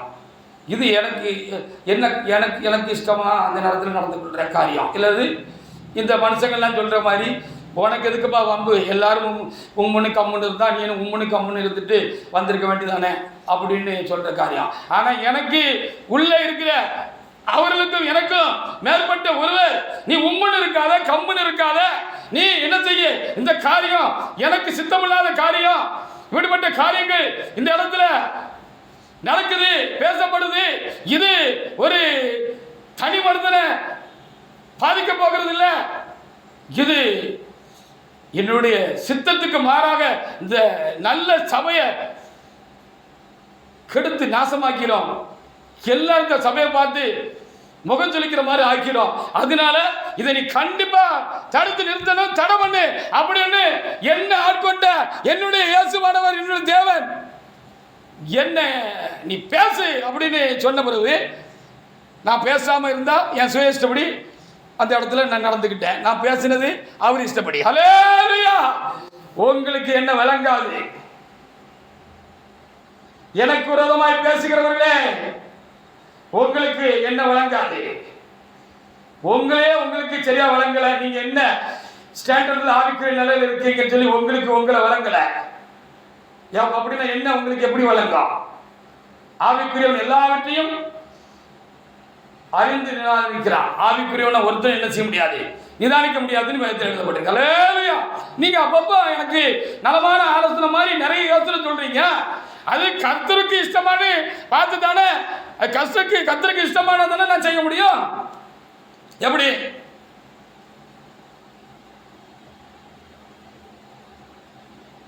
அப்போ ஒரு ஊழியக்காரன் தன்னை இஷ்டப்படி ஊழியம் செய்யக்கூடாது, தனக்கு இஷ்டமான இது ஊழியத்தில் செய்யக்கூடாது. ஹல்லேலூயா! ஆண்டவர் சொன்னாரா? செஞ்சிருங்க. ஆண்டவர் சொன்னாரா சொல்லிருங்க. ஊழியக்காரர்களே செஞ்சிருங்க. அதுல நீங்க தயங்கவே வேண்டாம். ஹல்லேலூயா. அப்போ பாருங்க, இதுல பட்டியலிட்டபடி இந்த தீத்து புஸ்தகத்தில் 1ஆம் அதிகாரத்தில் 6-11 வரைக்கும் நிறைய காரியங்கள் அங்கே எழுதப்பட்டிருக்கு தானே. நிறைய காரியங்கள் எழுதப்பட்டிருக்கு தானே. அதில் ரொம்ப முத்தாய்ப்பான காரியம், மகுடம் போன்ற காரியம், மகுடத்தில் இருக்கிற முத்துகள் போல காரியம் என்னன்னு இப்போ உங்களுக்கு புரிஞ்சுக்கிட்டா ஹல்லேலூயா. முதல்ல ஒரு ஊழியக்காரனுக்கு இருக்க வேண்டிய முக்கியமான தகுதி என்னன்னா, அவன் இஷ்டப்படி எதையும் செய்யக்கூடாது, ஊழியம் செய்யக்கூடாது. ஆண்டவருக்கு என்ன இஷ்டம்னு பார்த்து அவர் என்ன சொல்றான்னு பார்த்து அதை மாத்திரம் தான் செய்யணும். ஹல்லேலூயா. அதுதான் இந்த பார்த்தோம். அப்படி நம்ம இஷ்டத்துக்கு ஊழியம் செய்ய ஆரம்பிச்சிட்டோம்னா, யோவான் 5:19 வாசி பாருங்க. அப்போ நம்ம ஆண்டவர் தான் நமக்கு மாதிரி. ஏசப்பா தேவன், அவர் தேவன், அவர் தேவனா இருந்தார். ஆனாலும் இந்த பூமியில் வந்த பொழுது அவர் பிதாவுடைய சித்தம் செய்யும்படியாக கடந்து வந்தார். ஹல்லேலூயா. அவர் இஷ்டப்படி ஊழியம் செஞ்சிருக்கலாம், இஷ்டப்படி காரியங்களை நடப்பிச்சிருக்கலாம். ஆனால் அவர் அப்படி வரல அப்படின்னு சொல்லி வேத புஸ்தகம் நமக்கு தெளிவாக நமக்கு போதிக்கு. வாசிங்க பாப்பா. யோவான் 5:19. 5:19. அப்பொழுது இயேசு அவர்களை நோக்கி, மெய்யாகவே மெய்யாகவே உண்மையாகவே உண்மையாகவே சொல்லுகிறேன், என்னுடைய பிதாவாகிய தேவன் என்னை அனுப்பினவர் என்ன செய்கிறாரோ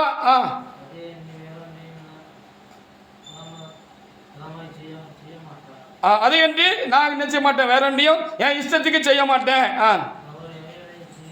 ஆமாம் அப்படின்னு எங்க சொல்லியிருக்கிறது.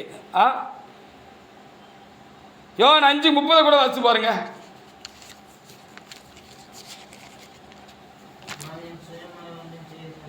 நான் என் சுயமாய் ஒன்றும் செய்கிறதில்லை,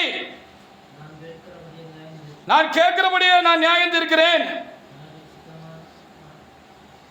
வாசிங்க, சத்தமா வாசிங்க. எனக்கு சித்தமானதை நான் தேடாமல், என் பிதாவுக்கு சித்தமானதை தான் நான் தேடுறேன்.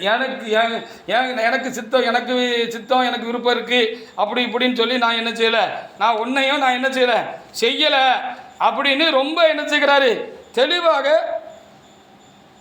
சொல்றாரு. வாசிங்க யோவான் 7:17 கூட வாசிங்க. யோவான் 7:17. அவர் இஷ்டத்துக்கு ஊழியம் செய்யல, அவருடைய சித்தப்படி செய்ய மனதுள்ளவன் எவனோ, நான் சொல்ற இந்த உபதேசம் தேவனால் உண்டாயிருக்கிறதோ. ஆமா, 16 கூட வாசிங்க. 18 கூட வாசிங்க. 18. ஆமா, சுயமாய் பேசுகிறான், சுயமகிமையை தேடுகிறான். தன்னை அனுப்பினவுடைய மகிமையை தேடுகிறவனும் உண்மை உள்ளவர்களாக இருக்க. எடுத்தவங்க எல்லாரும் வாசிக்கலாம். அவங்ககிட்ட என்னது இல்லை, அநீதி இல்லைன்னு சொல்லப்பட்டு. ஹல்லேலூயா. பார்த்தீங்களா, இயேசு கிறிஸ்து தான் நமக்கு முன்மாதிரி. அவர் தேவன், ஆனாலும் அவர் பிதாவினிடத்தில் கட்டளைப்பட்டு பூமிக்கு வந்த பொழுது பிதா என்ன சொல்றாரு, என்ன செய்யறாருன்னு கவனமா பார்த்து கேட்டு அதை மட்டும்தான் அவர் என்ன செஞ்சாரு. அவர் சுயமா ஒன்றும் செய்யல, இஷ்டப்படி என்ன செய்யல, ஒன்றும் செய்யல. அப்போ ஒரு ஊழியக்காரன் ஊழியத்தை தான் இஷ்டப்படி, நான் நினைச்சபடி, நான் விரும்பினபடி அவன் செய்ய ஆரம்பிச்சுட்டான்னா அவன் எதுக்கு அதை செய்யறான்னு இந்த 18வது வசனத்தில் ரொம்ப தெளிவாக சொல்லப்பட்டிருக்கு. அவன் ஏன் இஷ்டப்படி நான் ஊழியம் செய்ய ஆரம்பிச்சுட்டேன்னா, நான் ஏற்கனவே சொன்னேன், நான் தேவனுக்கு ஊழியம் செய்யல, அப்ப எனக்கு தான் நான் ஊழியம் செய்யறேன். எனக்கு நான் அப்படியே இஷ்டப்படி ஏன் செய்யறேன்னா, நான் பெரிய ஆள் ஆகணும், எல்லாரும் என்ன பெரிய ஆள்னு சொல்லணும், எல்லாரும் ஐயா ஐயான்னு என்னையே சுத்தி வட்டமிடணும், என்கிட்ட கையை கட்டி நிற்கணும், என்கிட்ட தான் ஜெபிக்கணும், எதுக்குனாலும் என்ன தான் கூப்பிடணும், அவங்க எல்லாம் என்ன தான் கணப்படணும் அப்படின்னு ஒரு ஊழியக்காரரு மனம் டேன் ஆயிட்டு அப்படின்னா, திரும்பிட்டு அப்படின்னு சொன்னா அவர் இஷ்டப்படி ஊழியம் செய்வார். அவர் இஷ்டப்படி ஊழியம் செய்வார். அவர் இந்த மக்களுக்கு கணம் பண்ணுறதுக்காக மக்களுக்கு இஷ்டமானபடி ஊழியம் செய்வார். இருக்கிற ஆத்மாவை விட்டுற விடாது. ஓடு. அவன் நல்லவனா இருக்கான், கெட்டவனா இருக்கான், விபச்சாரம் செய்யறான், வேசித்தனம் பண்றான், குடிக்கான், களவு பண்றான், திருட்டுத்தனமா சினிமாவுக்கு போறான், சாட்சி கடை சீவிக்கிறான், வேலை பார்க்கிற இடத்துல லஞ்சம் வாங்குறான்,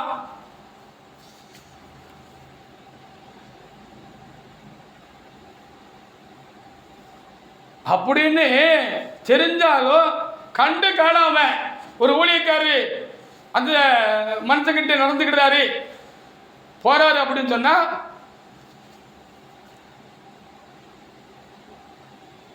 அவர்கிட்ட இருந்து ஏதோ ஒரு மேன்மைய மகிமைய அவர் எதிர்பார்த்து ஊழியம் செய்கிறாரு. வழக்குதா? ஒண்ணு தனக்கு பேர் கிடைக்கணும், தான் பெரிய ஆளா இருக்கணும், பெரிய கூட்டம் இருந்தாதான் நம்மள எல்லாரும் மக்கள்லாம் மதிப்பாங்க. அப்படிதான் இன்னைக்கு மக்கள் எல்லாம் விவரம் இல்லாம இருக்கிறாங்க.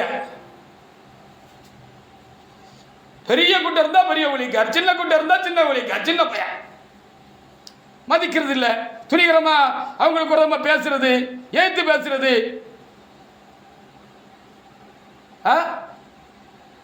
நியாய தீர்ப்பு நாளில் தான் தெரியும் யார் பெரிய ஊழியக்காரங்க, யார் கர்த்தருடைய இஷ்டப்படி ஊழியம் செஞ்சாங்க, யார் கர்த்தருடைய பார்வையில் பெரியவங்க அப்படிங்கிறது நியாய தீர்ப்பு நாளில் தான் தெரியும். ஹல்லேலூயா.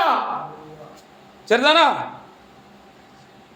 அப்போ அவங்க பணத்துக்காக ஊழியம் செய்யலாம். அதுதான் இந்த 18 வசனத்தில் யோவான் 7:18 சொல்லப்பட்டிருக்கிறது. அப்போ சுயமா ஊழியம் செய்கிறவன், சுய இஷ்டப்படி ஊழியம் செய்கிறவன், தனக்காக ஊழியம் செய்கிறவன் கர்த்தருக்காக ஊழியம் செய்யலைன்னு கர்த்தர் சொல்றாரு. அப்போ இந்த குணாதிசயம் ரொம்ப ரொம்ப சரியாக என்கிட்ட மாத்திரமில்லை, ஒவ்வொரு தேவண்ட மனிதர்கள் எடுத்துடும் உங்ககிட்டையும் இருக்க வேண்டியது ரொம்ப என்ன செய்கிறது அவசியமாக இருக்கிறது. அதற்காக நான் தேவ சமூகத்தில் ஆண்டவருக்கு நான் நன்றி செலுத்துகிறேன். அதனால தான் யோவான் 2ஆம் அதிகாரத்தில் 4ஆம் வசனத்தை வாசித்து பாருங்க.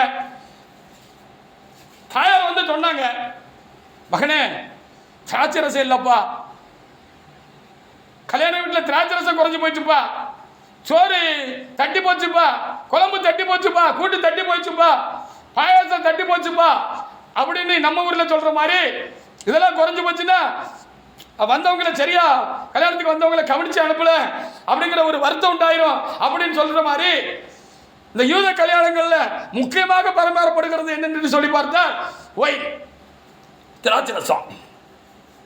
அது ஒரு முக்கியமான ஒரு பரிமாறப்படக்கூடிய விருந்தினர்களுக்கு கல்யாணத்தில் பரிமாறக்கூடிய ஒரு காரியம். அது இல்லாமல் போயிட்டு அந்த வீட்டுக்காருக்கு மரியாதை ரொம்ப வேண்டப்பட்டவங்களா இருந்திருப்பாங்க போல இருக்கு. அந்த வீட்டுக்காரர் வந்து இந்த வீட்டுக்காரமா பதச்சிட்டு வந்து மேரியம்மா மேரியம்மா தாச்சரத்துக்கு கலையாட்டு இன்னும் பெரிய கூட்டம் இருக்கு, என்ன பண்றதுன்னு தெரியல, கையை செஞ்சாங்க. இந்த அம்மாவுக்கு டக்குன்னு மகன் மேல ஞாபகம் வந்துச்சு. அப்போ ஏசப்பாட்ட போய் மகனே அப்படின்னு சொல்லி சொன்னாங்க. நாங்கள் எழுதியிருக்கிறது வாசிங்க. ஸ்ரீயே எனக்கு உனக்கும் என்ன அப்பா, இந்த திராட்சரசுக்கு ஏதாவது ஏற்பாடு பண்ணுப்பா. அவங்களுக்கு தெரியும், அவங்க பிறப்பிலே அவங்க வயிற்றுல சுமக்கும் போதே தெரியும் இது ஒரு தெய்வ பிறவி நம்ம வயிற்றுக்குள்ள இருக்கு, நமக்குள்ள இருக்கிறது ஒரு சாதாரண குழந்தை இல்லை, அது ஒரு தெய்வ பிறவின்னு அந்த அம்மாவுக்கு தெரியும். ஹல்லேலூயா.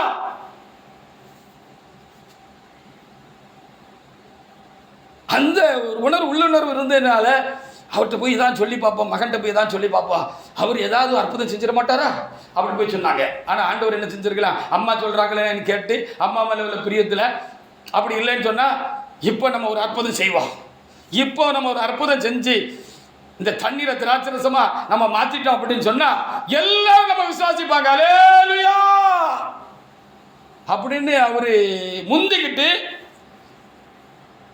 பிதா ஏற்று பார்க்காம இந்த காரியத்தில் பிதா என்ன செய்ய சொல்கிறாருங்கிறத கவனித்து கேட்காம அவர் போயிருந்தாருன்னா அது சுயமயமையாக இருக்கும். ஹல்லேலூயா. அம்மா சொன்னாங்க, நல்லதுதான், அவரை விசுவாசிக்கணுங்கிறதும் அவசியம்தான். அதுக்காக பிதா சொல்லாத செய்ய முடியுமா? தேவன் அவர் இஷ்டத்துக்கு செஞ்சால் நான் செய்யலை. ஸ்ரீயே உனக்கு எனக்கு என்ன, நான் ஒன்றும் செய்ய முடியாதுன்னு சொல்லிட்டாரு. ஹல்லேலூயா, நான் ஒன்றும் செய்ய முடியாதுன்னு சொல்லிட்டாரு. அப்புறம் அவர் ஜெபம் பண்ணியிருக்கிறாருன்னு தெரிகிறது. ஹல்லேலூயா. அப்போ தனக்குள்ள அவர் ஜெபம் பண்ணியிருக்கிறாரு. அவர் உடனே நம்முடைய வல்லமையை வெளிப்படுத்தி இருக்கலாம், வல்லமை வெளிப்படுத்தவில்லை, அவர் ஜெபம் பண்ணியிருக்கிறார். அவர் ஜெபம் பண்ணோம்னா பிதாவை நோக்கி பார்த்து ஜெபம் பண்றதா பிதாவை நோக்கி பார்க்கறது. ஹல்லேலூயா. பிதாவிடத்துல காரியத்தை ஒப்புக்கிறது. இப்படி இருக்கப்பா சூழ்நிலை, ரொம்ப இஷ்டம் என்ன, அம்மா சித்தம் என்ன அப்படின்னு சொல்லி ஏற்று பார்த்த பொழுது அங்கேருந்து உத்தரவு வந்துட்டு உடனே என்ன செஞ்சார், வேலைக்காரனை கூப்பிட்டாரு, கற்சாடிகளை ரெடி பண்ணினாரு, தண்ணீரை ஜெபம் பண்ணாரு, கொடுத்தாரு. அது வழியிலே திராட்சை ரசம் ஆயிட்டு அப்படின்னு சொல்லி நம்ம வேதத்தில் நான் வாசிக்கிறோம். கடந்த நாட்களில் எனக்கு அருமையான ஒருவர் என்னோடு கூட சம்பாஷித்து கொண்டிருந்தார்கள். அவர் சொல்லுகிறது நல்ல காரியம்தான். எனக்கும் அந்த குறிப்பிட்ட நபர் மேலே எனக்கும் ஒரு பிரியம் உண்டு. அந்த நபர் பாதுகாக்கப்பட வேண்டும் என்பதில் எனக்கும் கிஞ்சித்தும் கொஞ்சம் கூட குறையாதபடி அந்த அருமையான அந்த நபருக்கு அவருக்கு எந்த அளவுக்கு அந்த ஆள் மேலே ஈடுபாடும், அந்த ஆள் நல்லா இருக்கணும், அவங்க ஏதாவது வலித்து போயிடக்கூடாது, கெட்டு போயிடக்கூடாதுன்னு எனக்கு கண்டிப்பாக எனக்குள்ள அந்த தாக்கம் அவங்களுக்கு இருக்கிற மாதிரி கொஞ்சம் கூட குறையாமல் எனக்கு இருக்கிறது உண்மைதான். அப்போது அவங்க நல்ல ஞானமுள்ள ஆளாக இருந்ததுனால என்கிட்ட சொல்லும் போது அழகா அதை வலியுறுத்துனாங்க, அவங்களுக்காக சிபாரிசு பண்ணுறாங்க, எல்லாம் செய்கிறாங்க.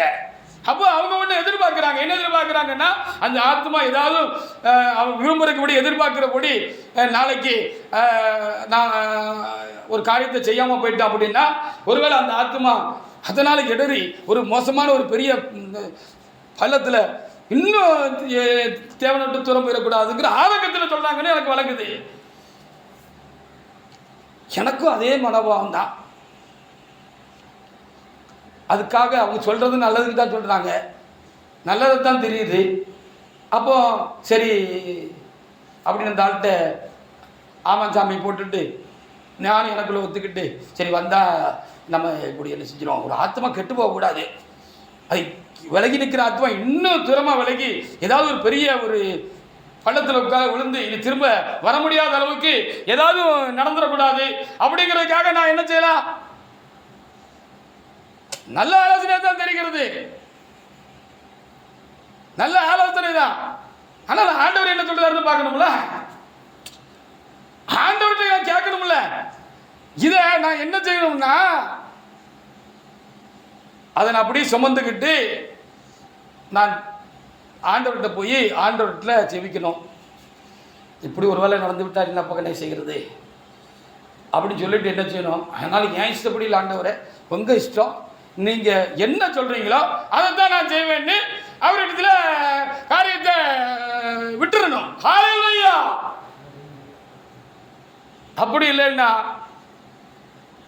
என் இஷ்டத்துக்கு எந்த ஒரு காரியத்தை நான் செஞ்சேன்னா அன்னைக்கு அது நல்லதாக தெரியும். கொஞ்ச நாள் கழிச்சு என்கிட்ட ரெக்கமெண்ட் சிபாரிசு பண்ண ஆளே திரும்ப சொல்லும், நீங்கள் ஏன் அப்படி அன்னைக்கு செஞ்சீங்க, இப்படிப்பட்ட ஆளுக்கெல்லாம் நீங்கள் இப்படி செஞ்சுருக்கக்கூடாது அப்படின்னு திருப்பி சொல்லும்.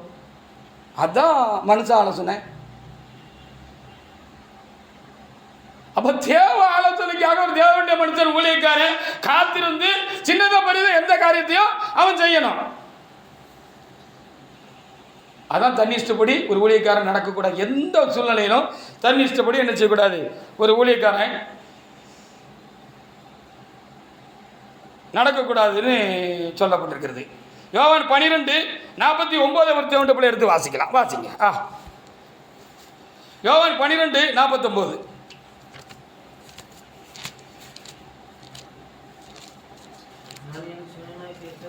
நான் சுயமாக பேசவில்லை, நான் பேச வேண்டியது இன்னதென்றும் நான் உபதேசிக்க வேண்டியது இன்னதென்றும் என்னுடைய அனுப்பின பிதாவே என்ன செஞ்சிருக்கிறாரு, எனக்கு சொல்லி இருக்கிறாரு அப்படின்னு சொல்லி அங்கே ஏசப்பா என்ன செஞ்சுருக்காங்க, ரொம்ப தெளிவாக அவர் எனக்கு கட்லெட்டு நீ இதெல்லாம் சொல்லணும் இதெல்லாம் சொல்லணும்னு எனக்கு சொல்லியிருக்கிறாரு. இப்போ நாங்கள் மேடைக்கு வந்துட்டேன். ஆண்டவர் இன்னைக்கு இந்த பிரசங்கம் தந்திருக்காரு, இதெல்லாம் சொல்லணும் இதெல்லாம் சொல்லணும் இதெல்லாம் நீ சொல்லணும்னு சொன்னால் எதுக்காவது பயந்துக்கிட்டு சொல்லணும் சொல்ல வேண்டிய சொல்லாமல் நான் உள்ளுக்குள்ளே மறைச்சி வச்சுட்டேன்னா நான் இஷ்டப்படி பிரசங்கிக்கிறேன். வழங்குதான் உங்களுக்கு? நான் இஷ்டப்படி பிரசங்கிக்கிறேன். சொல்லு சொல்லிட்டா சொல்லிடணும். பிரசங்கத்தில் இருக்கட்டும், இல்லை ஒரு ஆலோசனை கட்டு வராருன்னா அந்த ஆத்மாக்கு நீ சொல்லுங்கிறத நம்ம என்ன செஞ்சிடணும், சொல்லிடணும். இல்லைன்னா இஷ்டப்படி நான் பிரசங்கிக்கிறேன், இஷ்டப்படி ஊழியம் செய்கிறேன், இஷ்டப்படி நான் ஆராதனை நடத்துகிறேன், ஏன் இஷ்டப்படி மக்களை நடத்துகிறேன், நான் இஷ்டப்படி என்னையே நடத்திக்கிறேன். நான் இஷ்டப்படி என்ன நடத்துறதுக்கு எனக்கு உரிமை கிடையாது. நான் இஷ்டப்படி நான் எதுவும் செய்ய முடியாது.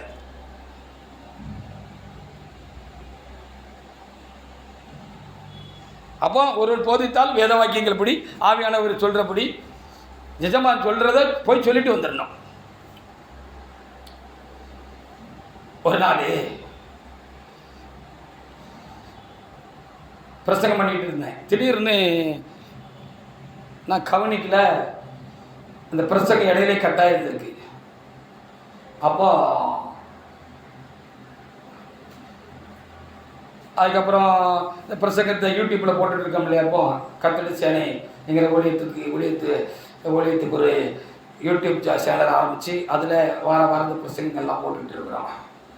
அப்போ அதை எனக்கு அருமையான ஒரு ஊழியக்காரர் அந்த திருப்பணியை செய்கிறாரு. அவர்கிட்ட கத்திர பேசி ஆரம்பிக்கப்பட்ட ஊழியம். நான் இதை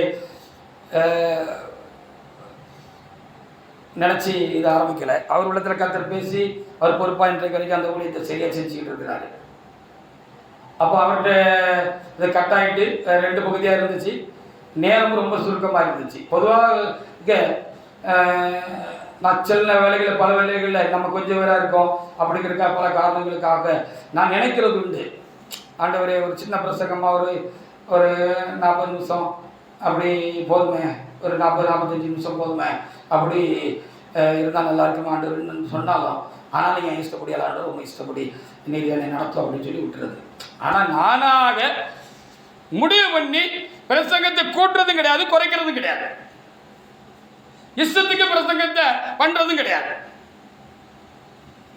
அப்போ அன்னைக்கு மொத்தத்தில் 36 நிமிஷமாக என்னமோ தான் இருந்துச்சு. இடையில மிச்ச நேரங்கள்லாம் போயிட்டு அப்போ அவர் அழகாக அதை கோர்த்து ஜாயின் பண்ணி இல்லையா போட்டுடலாம் அப்படின்னு சொல்லி போட்டுட்டார். எப்பவும் நான் தான் பிரசங்கம் பண்ணுறேன், அன்னைக்கு நான் தான் பிரசங்கம் பண்ணேன். அன்னைக்கு முழு பிரசங்கமும் இல்லை, ஆனால் அதை கோர்த்து அழகாக அவர் போட்டுட்டார். சமயம் குறையா இருந்ததுனால எப்பவும் 50 பேர் பார்ப்பாங்கன்னா 150 பேர்கிட்ட பார்த்துட்டாங்க அன்னைக்கு. ஹல்லேலூயா. அப்போ எனக்கு வழங்கிட்டு குட்டி பிரசங்கம் கொடுத்தா யூடியூப்பில் போடும்போது என்ன செய்யலாம், அப்போ மக்கள் பார்ப்பாங்க. அப்போ அடுத்த வாரத்திலிருந்து நான் என்ன செய்யணும், சரி மக்கள் கேட்கறதுக்கு தானே நம்ம பிரசங்கம் பண்ணுறோம், மக்கள் கேட்கணும் தானே நம்ம பிரசங்கம் பண்ணுறோம். அதனால அப்போ இப்படி குட்டி பிரசங்கமாக பண்ணோம்னா மக்கள் நிறைய பேர் கேட்காங்க, அப்போ உங்களுக்கு அது பிரயோஜனமாக இருக்குமே, நல்ல காரியமே அப்படின்னு நான் எண்ணி என் இஷ்டத்துக்கு பிரசங்கத்தை மறுவாரத்திலிருந்து சுருக்கலாமா? அப்போனா என் இஷ்டத்துக்கு அதையும் நான் செய்கிறேன். ஒரு ஊழியக்காரன் என்ன செய்யக்கூடாது, தனி இஷ்டப்படி செய்யதையும் செய்யக்கூடாது. அல்லேலூயா. ஆனால் சில இடங்கள்ல சூழ்நிலைகள்ல புதிய ஊழியமாக இருக்கும், சின்ன ஊழியமாக இருக்கும், ஆரம்பகட்ட ஊழியமாக இருக்கும். அவர்களுக்கு என்ன செய்யலாம், குறைந்த நேரத்தில் ஒரு அரை மணி நேரம் 35 நிமிஷம் 40 நிமிஷம் சுருக்கமா அழகா அந்த பரிசுத்தாவியானவர் நம்மளை நடத்துகிறபடி எல்கேஜி யூகேஜி 1ஆம் பிள்ளைகளுக்கு பாடம் நடத்துகிற மாதிரி நம்ம நடத்திடலாம்.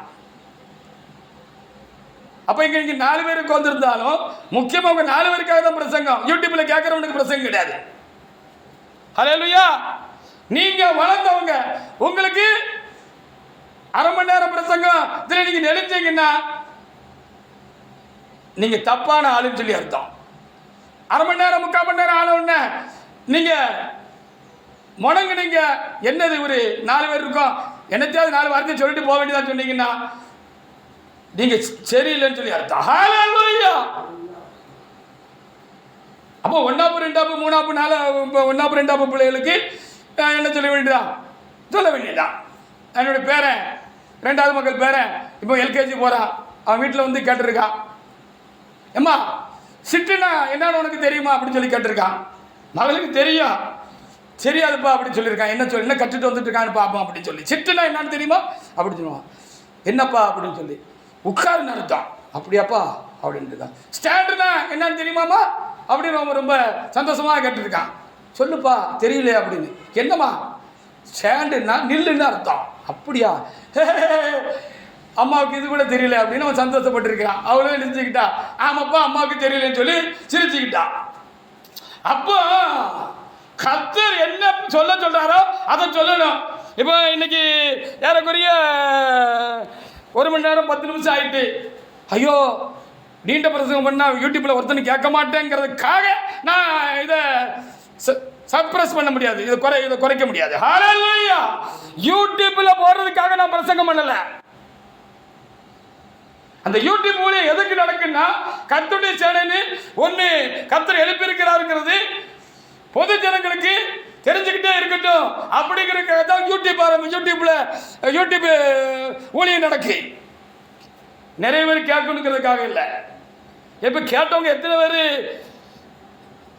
ஃபோன் நம்பர் இருக்கு, ஃபோனை போட்டு பாஸ்டர் உங்கள் பிரசங்கம் நல்லா இருந்துச்சு, சரியாக பிரசங்கம் பண்ணுறீங்க, உங்கள் சரிதான், உங்கள் சபை தான் சரி, அவங்க நாங்கள் வாரோம் அப்படி எத்தனை பேர் வந்துட்டாங்க. அப்போ இது பெருமைக்காக நான் பிரசங்கம் பண்ண முடியாது, பெருமைக்காக நான் ஊழியம் செய்ய முடியாது. சொல்ல வேண்டியது சொல்லி முடிச்சுட்டு தான் நான் போகணும். அவர் என்ன சொல்றாரோ சொல்லி முடிச்சுட்டு தான் போகணும். ஹல்லேலூயா. சரிதானா? இப்போ இஷ்டப்படி ஊழியம் செய்யறதுனா என்ன, விருப்பப்படி ஊழியம் செய்யறானா என்னன்னு சொல்லி நம்ம பார்க்க வேண்டியது ரொம்ப ஒரு அவசியமான ஒரு காரியமாக இருக்கிறது. அப்போ நான் ஏற்கனவே சொன்னது போல நமக்கு மேலே ஒரு பெரிய ஊழியக்காரர் இருக்கார். அவர் தான் மூலமாக தான் நம்ம வழி நடத்தப்பட முடியாது. கர்த்தர் நம்மளை நமக்கு முன்னால் வச்சுருக்காங்க. இல்லை அவங்க கையினால நம்ம ஆர்டினேஷன் பண்ணியிருக்கோம் அப்படின்னு சொன்னால் நல்ல காரியமாக இருந்தாலும் அந்த அவருக்கு ஒரு நல்லது சொல்லலாம், ஒரு ஆலோசனையாக சொல்லலான்னாலும் உடனே சொல்லாமல் அவங்க சொல்லும் பொழுது சரின்னு கேட்டுக்கிட்டு அடுத்தால ஒரு சூழ்நிலை வருகிற பொழுது தாழ்மையாக பணிவாக அந்த காரியத்தை அவங்க கிட்ட கொண்டு போகணும். இப்படி ஊழியம் செய்கிறது தான் கர்த்தருக்கு இஷ்டம். நான் அப்படிதான் இருந்தேன். இப்பவும் கர்த்தர் என்ன சொல்றாரோ அதை அப்படியே செஞ்சிருவேன். ஹல்லேலூயா. அது மனைவியா இருக்கட்டும், பிள்ளையா இருக்கட்டும், நீங்களா இருக்கட்டும், யாரா இருக்கட்டும், டூன்னா எல்லுன்னு சொல்றதுக்குள்ள என்ன ஆயிடுவேன், செஞ்சிருவேன். அவங்க என்ன வேணாலும் இன்னைக்கு வரைக்கும் நினச்சிக்கிட்டு இருக்கட்டும், எனக்கு அதை பற்றி கயவில்லை. என்னைக்கா ஒரு நாளைக்கு அவங்களுக்கு வழங்கும். நான் இஷ்டப்படி செய்யாதவன், தன் இஷ்டப்படி செய்யாதவன். அப்போ அப்படிதான் பக்குவமாக சொல்லணும். நமக்கு மேலே உள்ளவங்கிட்ட நம்ம அதறி பேசக்கூடாது. டப்புன்னு உடனே அதுக்கு பதில் சொல்லக்கூடாது. ஒருவேளை நீங்க சொல்றது சரியா இருக்கலாம், அவரு காரியங்களை சரியா புரிஞ்சுக்கலாம கூட இருக்கலாம். கர்த்தரே அப்படி அனுபவிப்பாரு. நீங்க எப்படி இருக்கீங்கன்னு உங்களுக்கு ஒரு பின் பாயிண்ட் வச்ச மாதிரி அது ரொம்ப தெளிவாக இருக்கணும். நானும் அப்படி ஒரு நாள் இருந்தே கிடையாது. என்ன கடினமா பல பேர்கள்ல எனக்கு மேல இருந்த பரிசுத்தவான்கள் தப்பே செய்யாம இருந்தாலும் என்ன கொஞ்சம் கண்டிப்பா நடத்திருக்காங்க, கடினமா கூட நடத்திருக்காங்கன்னு சொல்லலாம். ஒரு நாளும் நான் ஏத்து பேசுனதே கிடையாது. ஹல்லேலூயா. அப்போ ஒரு ஊழியக்காரர் கீழே ஒரு ஊழியக்காரர் இருக்கிறாருன்னா அவரு என்ன சொல்றாருன்னு பார்த்து அவரு இஷ்டப்படி தான் அந்த ஊழியத்தை செய்யணும். அதான் தேவனுடைய இஷ்டப்படி ஊழியம் செய்யறது. தேவனுடைய இஷ்டப்படி ஊழியம் செய்யற ஊழியக்காரர் எதை சொன்னாலும் நல்லதுக்கு சொல்லுவாருன்னு நீங்க தெளிவா நீங்க இருக்கணும். ஹல்லேலூயா. நான் சொல்றது சரிதானே?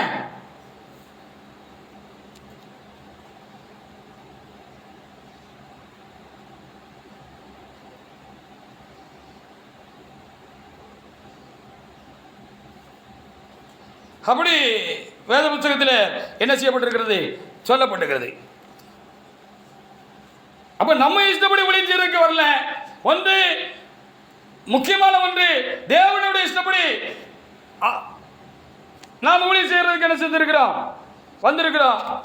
அடுத்து நமக்கு மேல் நியமிக்கப்பட்டிருக்கிற ஊழியக்காரருக்கு என்ன இஷ்டமோ அதை செய்யணும்.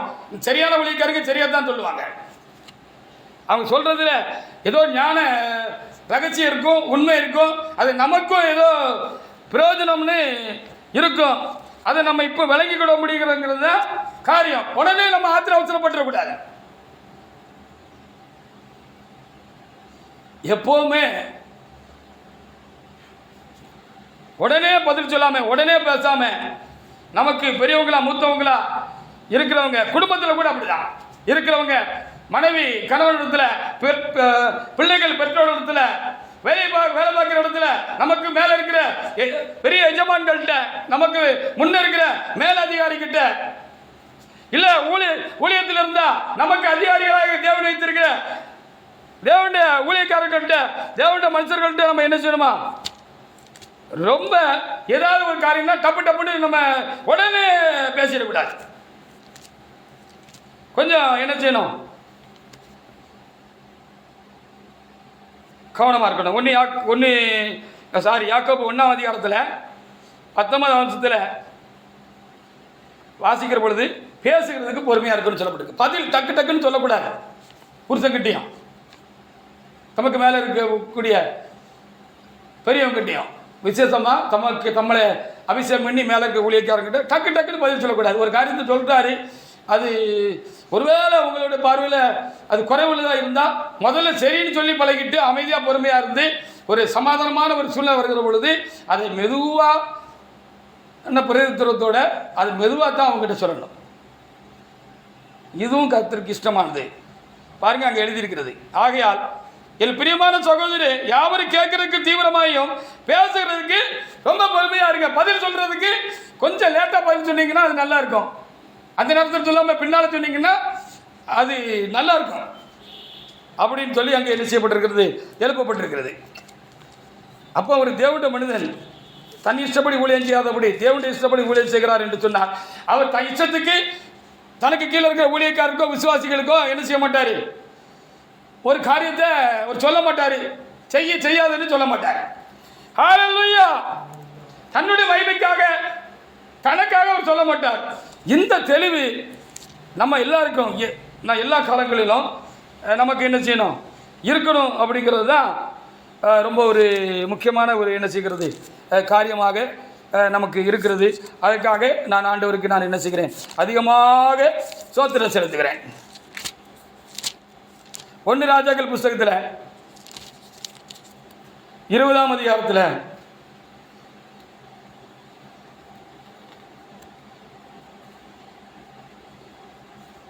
36 முதல்ல நம்ம சில வசனங்கள் அங்கே வாசிக்கிற பொழுது, எலிசா தீர்க்கதரிசி தனக்கு கீழே பிராக்டிஸில் இருக்கிற ஒரு ஊழியக்காரரை கூப்பிட்டு, அதுதான் நினைக்கிறேன், அதான் அந்த வசனம் இங்கே இருக்கிறது. ஒரு காரியத்தை அவர் சொல்லுவார். 1 ராஜாக்கள் 13:24. 1 ராஜாக்கள் 13:24 இருக்குது. இது வேற ஒரு காரியம். இதுவும் ஒரு ஊழியக்காரரை கூப்பிட்டு அவர் வேஷம் மாறி சாம்பலை மேலே அள்ளி போட்டுக்கிட்டு தமக்கு கூட இருக்கிற தனக்கு சக தோழனை பார்த்து, என்ன நீ காயமுண்டாக அடி, ஆண்டவர் சொல்கிறாரு அப்படின்னு சொல்லுவார். இவரை நான் செய்ய மாட்டேன் அப்படின்றவார். செய்ய மாட்டேன்னு சொன்ன உடனே அவர் ஆண்டவருக்கு வார்த்தையை மீறி அது செய்யக்கூடாதுன்னு அவர் அதை மறுத்ததுனால ஒரு சிங்கம் வந்து அவரை கொண்டு போடும். அப்போ அதை பார்த்து அடுத்தால பக்கத்தில் இருக்கிற தனக்கு கீழே இருக்கிற ஒரு ஊழியக்காரரை பார்த்து என்ன காயம் உண்டாக அடிக்கணும்னு அவருக்கு பயம் உண்டாகிடும். உடனே அவர் அடிச்சிருவார், காயம் உண்டாக அடிச்சிருவார். அவர் வேஷம் மாறி போய் அங்கே ஒரு ராஜாவுக்கு ஒரு செய்தி சொல்ல வேண்டி இருந்துச்சு. அது கர்த்தர் இப்படி வேஷம் மாறி போ அப்படின்னு சொல்லியிருந்தாரு. அதுக்கு தான் அப்படி செஞ்சார். அப்போ சில நேரத்தில் ஆண்டவரும் சரி, ஆண்டவருடைய சித்தப்படி தன் இஷ்டப்படி செய்யாத ஊழியக்காரர்களும் தேவனுடைய இஷ்டப்படி செய்கிற ஊழியக்காரர்களும் ஏன் இப்படி செய்கிறாங்க, ஏன் இப்படி பேசுகிறாங்க, ஏன் இப்படி நடத்துக்கிறாங்க அப்படின்னு உங்களுக்கு வழங்காது. ஹல்லேலூயா!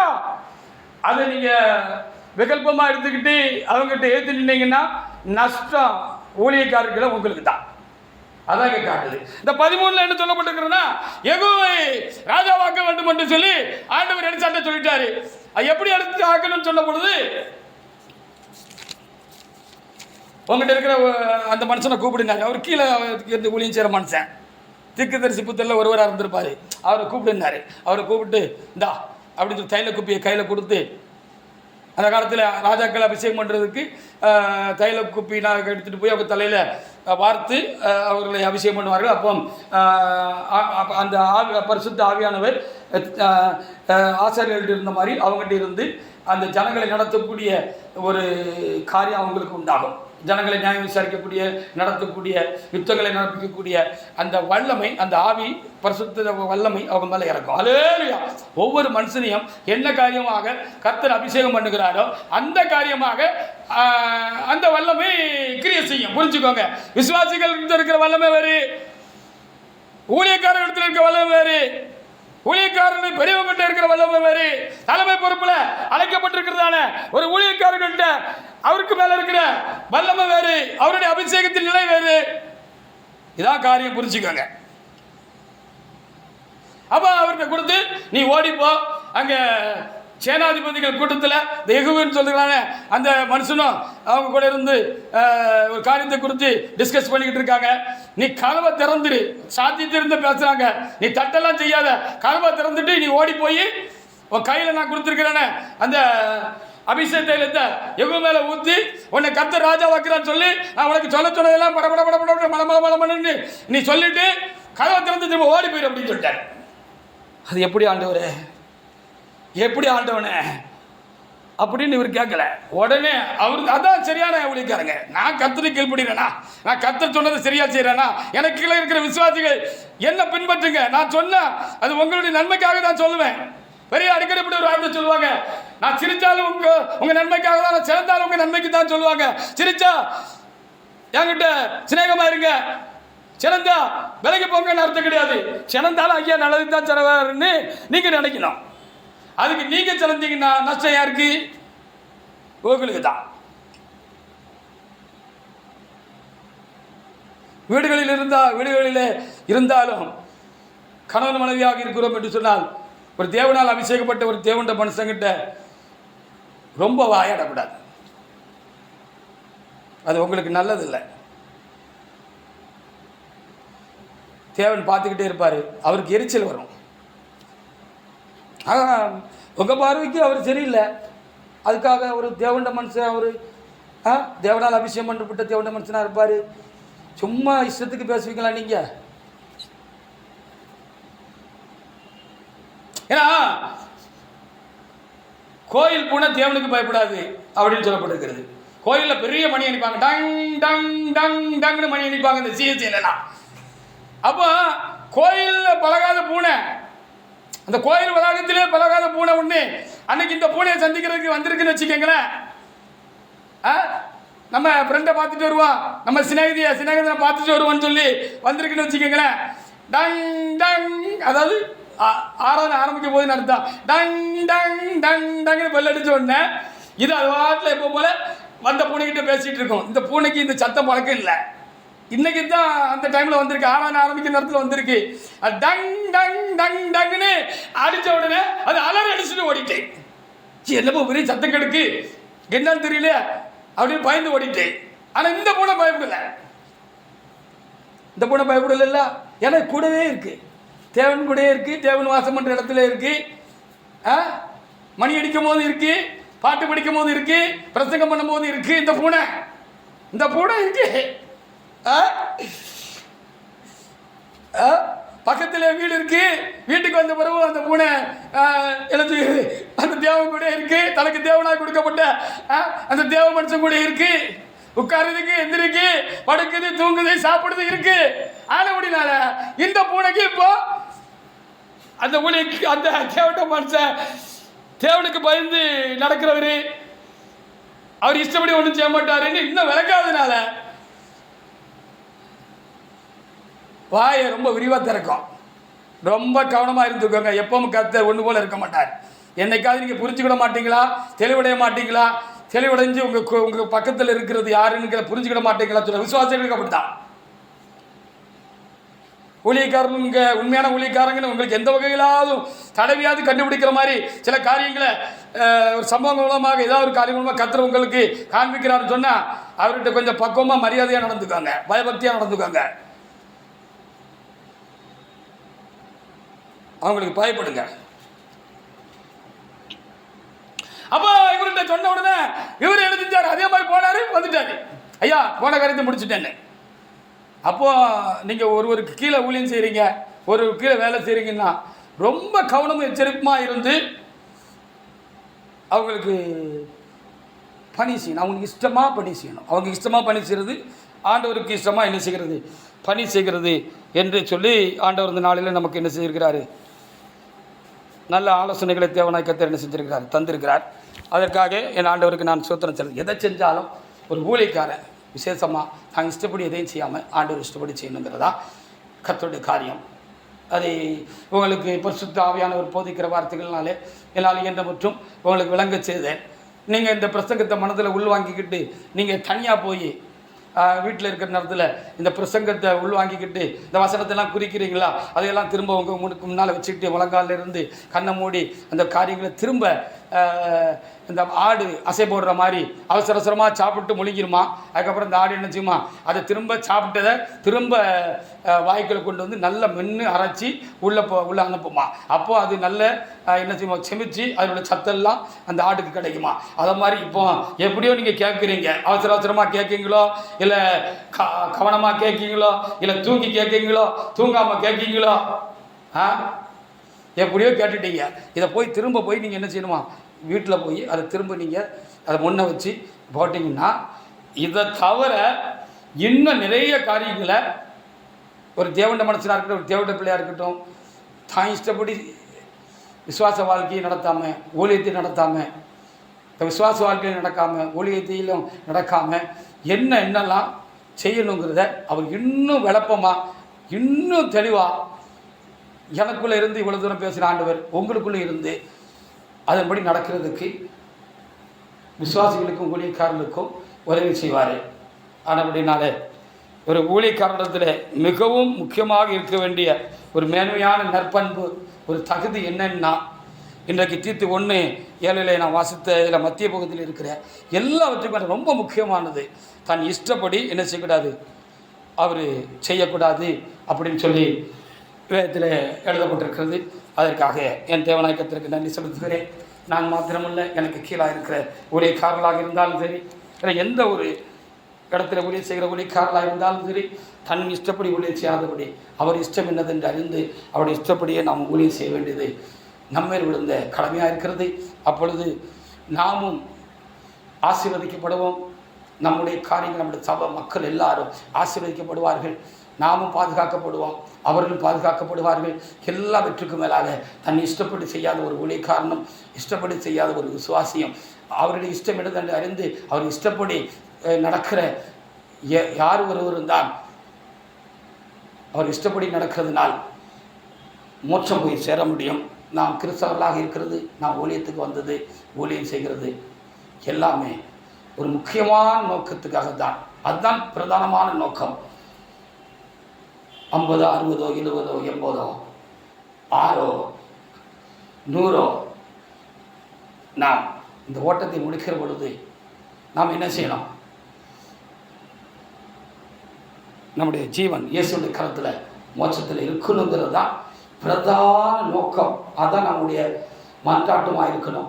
அதை முன்ன வச்சு நடக்க நம்ம ஆயத்தமாயிட்டோம். நம்மளை ஆண்டவர்கிட்ட கொடுத்துட்டோம்னா நம்ம இஷ்டத்துக்கு நம்ம ஒன்றும் செய்ய மாட்டோம். விசுவாசியாக இருந்தாலும் செய்ய மாட்டோம், ஊழியக்காரன் இருந்தாலும் செய்ய மாட்டோம்.